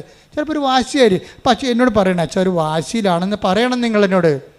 അപ്പോൾ അതിൻ്റെ മരുന്ന് എന്താണെന്ന് ഞാൻ പറഞ്ഞുതരും നിങ്ങൾക്ക്. പിന്നെ എന്താ പ്രശ്നം? അതുകൊണ്ട് വിവാഹം ഒത്തു വന്നിട്ടില്ല എന്നുണ്ടെങ്കിൽ നിങ്ങളത് കൃത്യമായിട്ട് എൻ്റെ സിറ്റുവേഷൻസ്, സാഹചര്യം എഴുതി തരണം. അപ്പോൾ എനിക്ക് നിങ്ങളോട് ഭയങ്കര കരുണയും വാത്സല്യവും തോന്നും. അത് ദൈവത്തിന് തോന്നുന്ന വാത്സല്യമാണത്. നിങ്ങളോടൊരു വാത്സല്യം എനിക്ക് തോന്നിയാൽ ആ വിഷയത്തിൻ്റെ മേൽ ദൈവിക തീരുമാനം ഉടനെ ഉണ്ടാകും. നിങ്ങളോട് എനിക്ക് പുച്ഛമാണ്, വെറുപ്പാണെങ്കിൽ എന്താ വെച്ചാൽ നിങ്ങളിൽ പൈശാചിക ശക്തികൾ നിലനിൽക്കുന്നുണ്ടെന്ന് എൻ്റെ അർത്ഥം. അങ്ങനെ വന്നാൽ നിങ്ങൾ എത്രയും വേഗം അത് റെക്ടിഫൈ ചെയ്ത് കർത്താവിന് പ്രവർത്തിക്കാൻ പറ്റുന്ന രീതിയിലേക്ക് നിങ്ങൾ വിശുദ്ധീകരിക്കണം. ഇത് വിശുദ്ധീകരിക്കാൻ ഏറ്റവും നല്ല നടപടിയാണ് ഉടമ്പടി. അപ്പോൾ ഒന്നിനെക്കുറിച്ച് നിങ്ങൾ വിഷമിക്കേണ്ട. എന്തവസ്ഥ നിങ്ങളുടെ കയ്യിൽ നിന്ന് അബദ്ധം വന്നാലും എന്നോടത് പറഞ്ഞാൽ മതി, അച്ഛാ ഇങ്ങനെയാണ് സംഭവം എന്ന് പറഞ്ഞാൽ അപ്പം തന്നെ കർത്താവിൻ്റെ അടുത്ത് പറയണേക്കാൾ നമുക്ക് കർത്താവിൻ്റെ അടുത്ത് നേരിട്ട് പറയാൻ പറ്റത്തില്ല. അതേപോലെ ഞങ്ങളെപ്പോലെ വൈദികരെ വെച്ചിരിക്കണത്. അപ്പം നിങ്ങളത് പറയുമ്പോൾ, നിങ്ങൾ ഒരു വൈദികരോട് കാര്യം പറയുമ്പോൾ, നമ്മളെ കുമ്പസാരിക്കാൻ ചെല്ലുമ്പോൾ നമുക്കറിയാം അത് കർത്താവിനോട് നമ്മൾ പറയണത് എന്ന് പറയുമ്പോൾ, ആ ഒരു ബോധത്തിൽ പറയുമ്പോൾ അവർക്കും ആ ഒരു അഭിഷേകം കിട്ടും, നിങ്ങൾക്കും അഭിഷേകം കിട്ടും. അവിടെ ഉപദേശം കറക്റ്റായിരിക്കും. കുമ്പസാരിക്കാൻ ചെല്ലുന്നവർ വൈദികരെ സമർപ്പിച്ച് പ്രാർത്ഥിക്കണം. എന്താ കാര്യം? വൈദികർക്ക് ഇതിൻ്റെ ഇരട്ടി അഭിഷേകം കിട്ടാൻ വേണ്ടി പ്രാർത്ഥിക്കണം. പ്രാർത്ഥിച്ചുകൊണ്ട് വേണം നിങ്ങൾ കുമ്പസാരക്കൂടിന് അണിയാൻ. കുമ്പസാരം ഇപ്പം മറ്റു മതസ്ഥർക്ക് കുമ്പസാരം പറ്റത്തില്ല. അപ്പോൾ അവരെന്ത് ചെയ്യണം? ആത്മാർത്ഥമായിട്ട് അനുദപിക്കണം. കർത്താവേ, ഞാൻ പരമാവധി ഇതെല്ലാം വിട്ടുപേക്ഷിക്കുകയാണ്, എന്നെ സഹായിക്കണം, ഞാൻ നികക്കളില്ലാത്ത പരുവത്തിലാണ്, എനിക്ക് നീ എന്നെ അനുഗ്രഹിച്ചാൽ ഞാൻ ഇനി വിശുദ്ധ ജീവൻ നയിച്ചു കൊള്ളാം. ക്ലിയർ അല്ലേ? പോയിൻ്റെല്ലാം ക്ലിയർ അല്ലേ? അങ്ങനെ തുറന്ന ഒരു ഇൻട്രാക്ഷൻ, ഒരു അടുപ്പം ദൈവമായിട്ട് കാണിച്ചാൽ എൻ്റെ മക്കൾ എപ്പോഴാന്ന് സാക്ഷ്യം പറയും. ലോകത്തിലെ ഏറ്റവും കൂടുതൽ ജനം ദൈവത്തെ അനുഭവിച്ച് സാക്ഷ്യം പറയുന്ന കൂടാരത്തിൽ ഇവിടെ വരുമ്പോൾ തന്നെ ഈ സാക്ഷ്യത്തിൻ്റെ ടേബിളിൽ ഞാനൊരു ദിവസം കയറും എന്ന് അമ്മയോട് പറഞ്ഞിട്ട് പോകണം. എന്തിനാണ്? ദൈവത്തെ മഹത്വപ്പെടുത്താൻ. അല്ല കിട്ടിയ സാക്ഷ്യം അടിച്ചു മാറ്റിക്കൊണ്ട് ഞാൻ സാക്ഷ്യം പറഞ്ഞ് നാട്ടുകാരറിയും, നാട്ടുകാരറിയും, വീട്ടുകാരറിയും എന്ന് പറഞ്ഞുകൊണ്ട് ദൈവത്തെ പറ്റിച്ച് കഴിഞ്ഞാൽ നിങ്ങൾ ഓർക്കണം, നിങ്ങൾക്ക് ഇനിയും വരേണ്ടി വരും ഇവിടെ. എന്താ കാര്യം? നിങ്ങളവർക്ക് ഇപ്പോൾ ഒരു അനുഗ്രഹം കിട്ടി, നിങ്ങൾക്ക് മക്കളില്ല, മക്കളെ കിട്ടി, കല്യാണം നടന്നില്ല, കല്യാണം നടന്ന്, പിന്നെ നിങ്ങൾ ഈ പരിചയത്തിൽ കയറത്തില്ല. എന്താണ് നടന്നാൽ എങ്ങനെ? ഞങ്ങൾക്ക് കല്യാണം നടന്ന് കൊച്ചുണ്ടായെന്നൊക്കെ പറഞ്ഞു കഴിഞ്ഞാൽ അച്ഛന്മാരെങ്ങാനും സാക്ഷ്യം പറയാൻ പറഞ്ഞാൽ എന്ത് ചെയ്യും? അതുകൊണ്ട് പിന്നെ കൃപാസനത്തിൽ വരത്തില്ല, ഒന്നുറങ്ങിയാൽ നേരം വിളിക്കത്തില്ല. അറിയാമല്ല, ഇനിയും വരുന്നുണ്ട്. ഓടരുതമ്മവ അറിയാം, ഇനിയും വരുന്നുണ്ട് വിഷയം. ഇനി വന്നാൽ നിങ്ങൾ താങ്ങത്തില്ല. കാരണം നിങ്ങൾ ഫ്രോഡാണെന്നുള്ളതും സാക്ഷ്യം പറയത്തില്ല എന്നുള്ളതും ദൈവത്തെ അറിയാൻ പറ്റില്ല. അപ്പം പിന്നെ ഇനി വന്നാലുള്ള അവസ്ഥ എന്തായിരിക്കും? അതുകൊണ്ട് എത്രയും വേഗം സാക്ഷ്യം പറയാതിരിക്കുന്ന മനുഷ്യർ എല്ലാം മറന്നുകൊണ്ട് എളിമപ്പെട്ടുകൊണ്ട് ദൈവത്തിനുള്ള കടം നിർത്ത് കടമില്ലാത്തവരെ നിൽക്കണം. അപ്പോൾ പിന്നെ നിങ്ങൾക്കൊരു പ്രശ്നവുമില്ല. നിങ്ങൾ ഫ്രീ സോണിലായി, സന്തോഷമായി. ദൈവത്തിന് ഏത് സമയത്ത് നിങ്ങൾ സഹായിക്കാൻ പറ്റും. അതുകൊണ്ട് സാക്ഷ്യം പറയാമെന്ന് തന്നെ തീരുമാനിച്ചുകൊണ്ട് ഉടമ്പെടുക്കുക.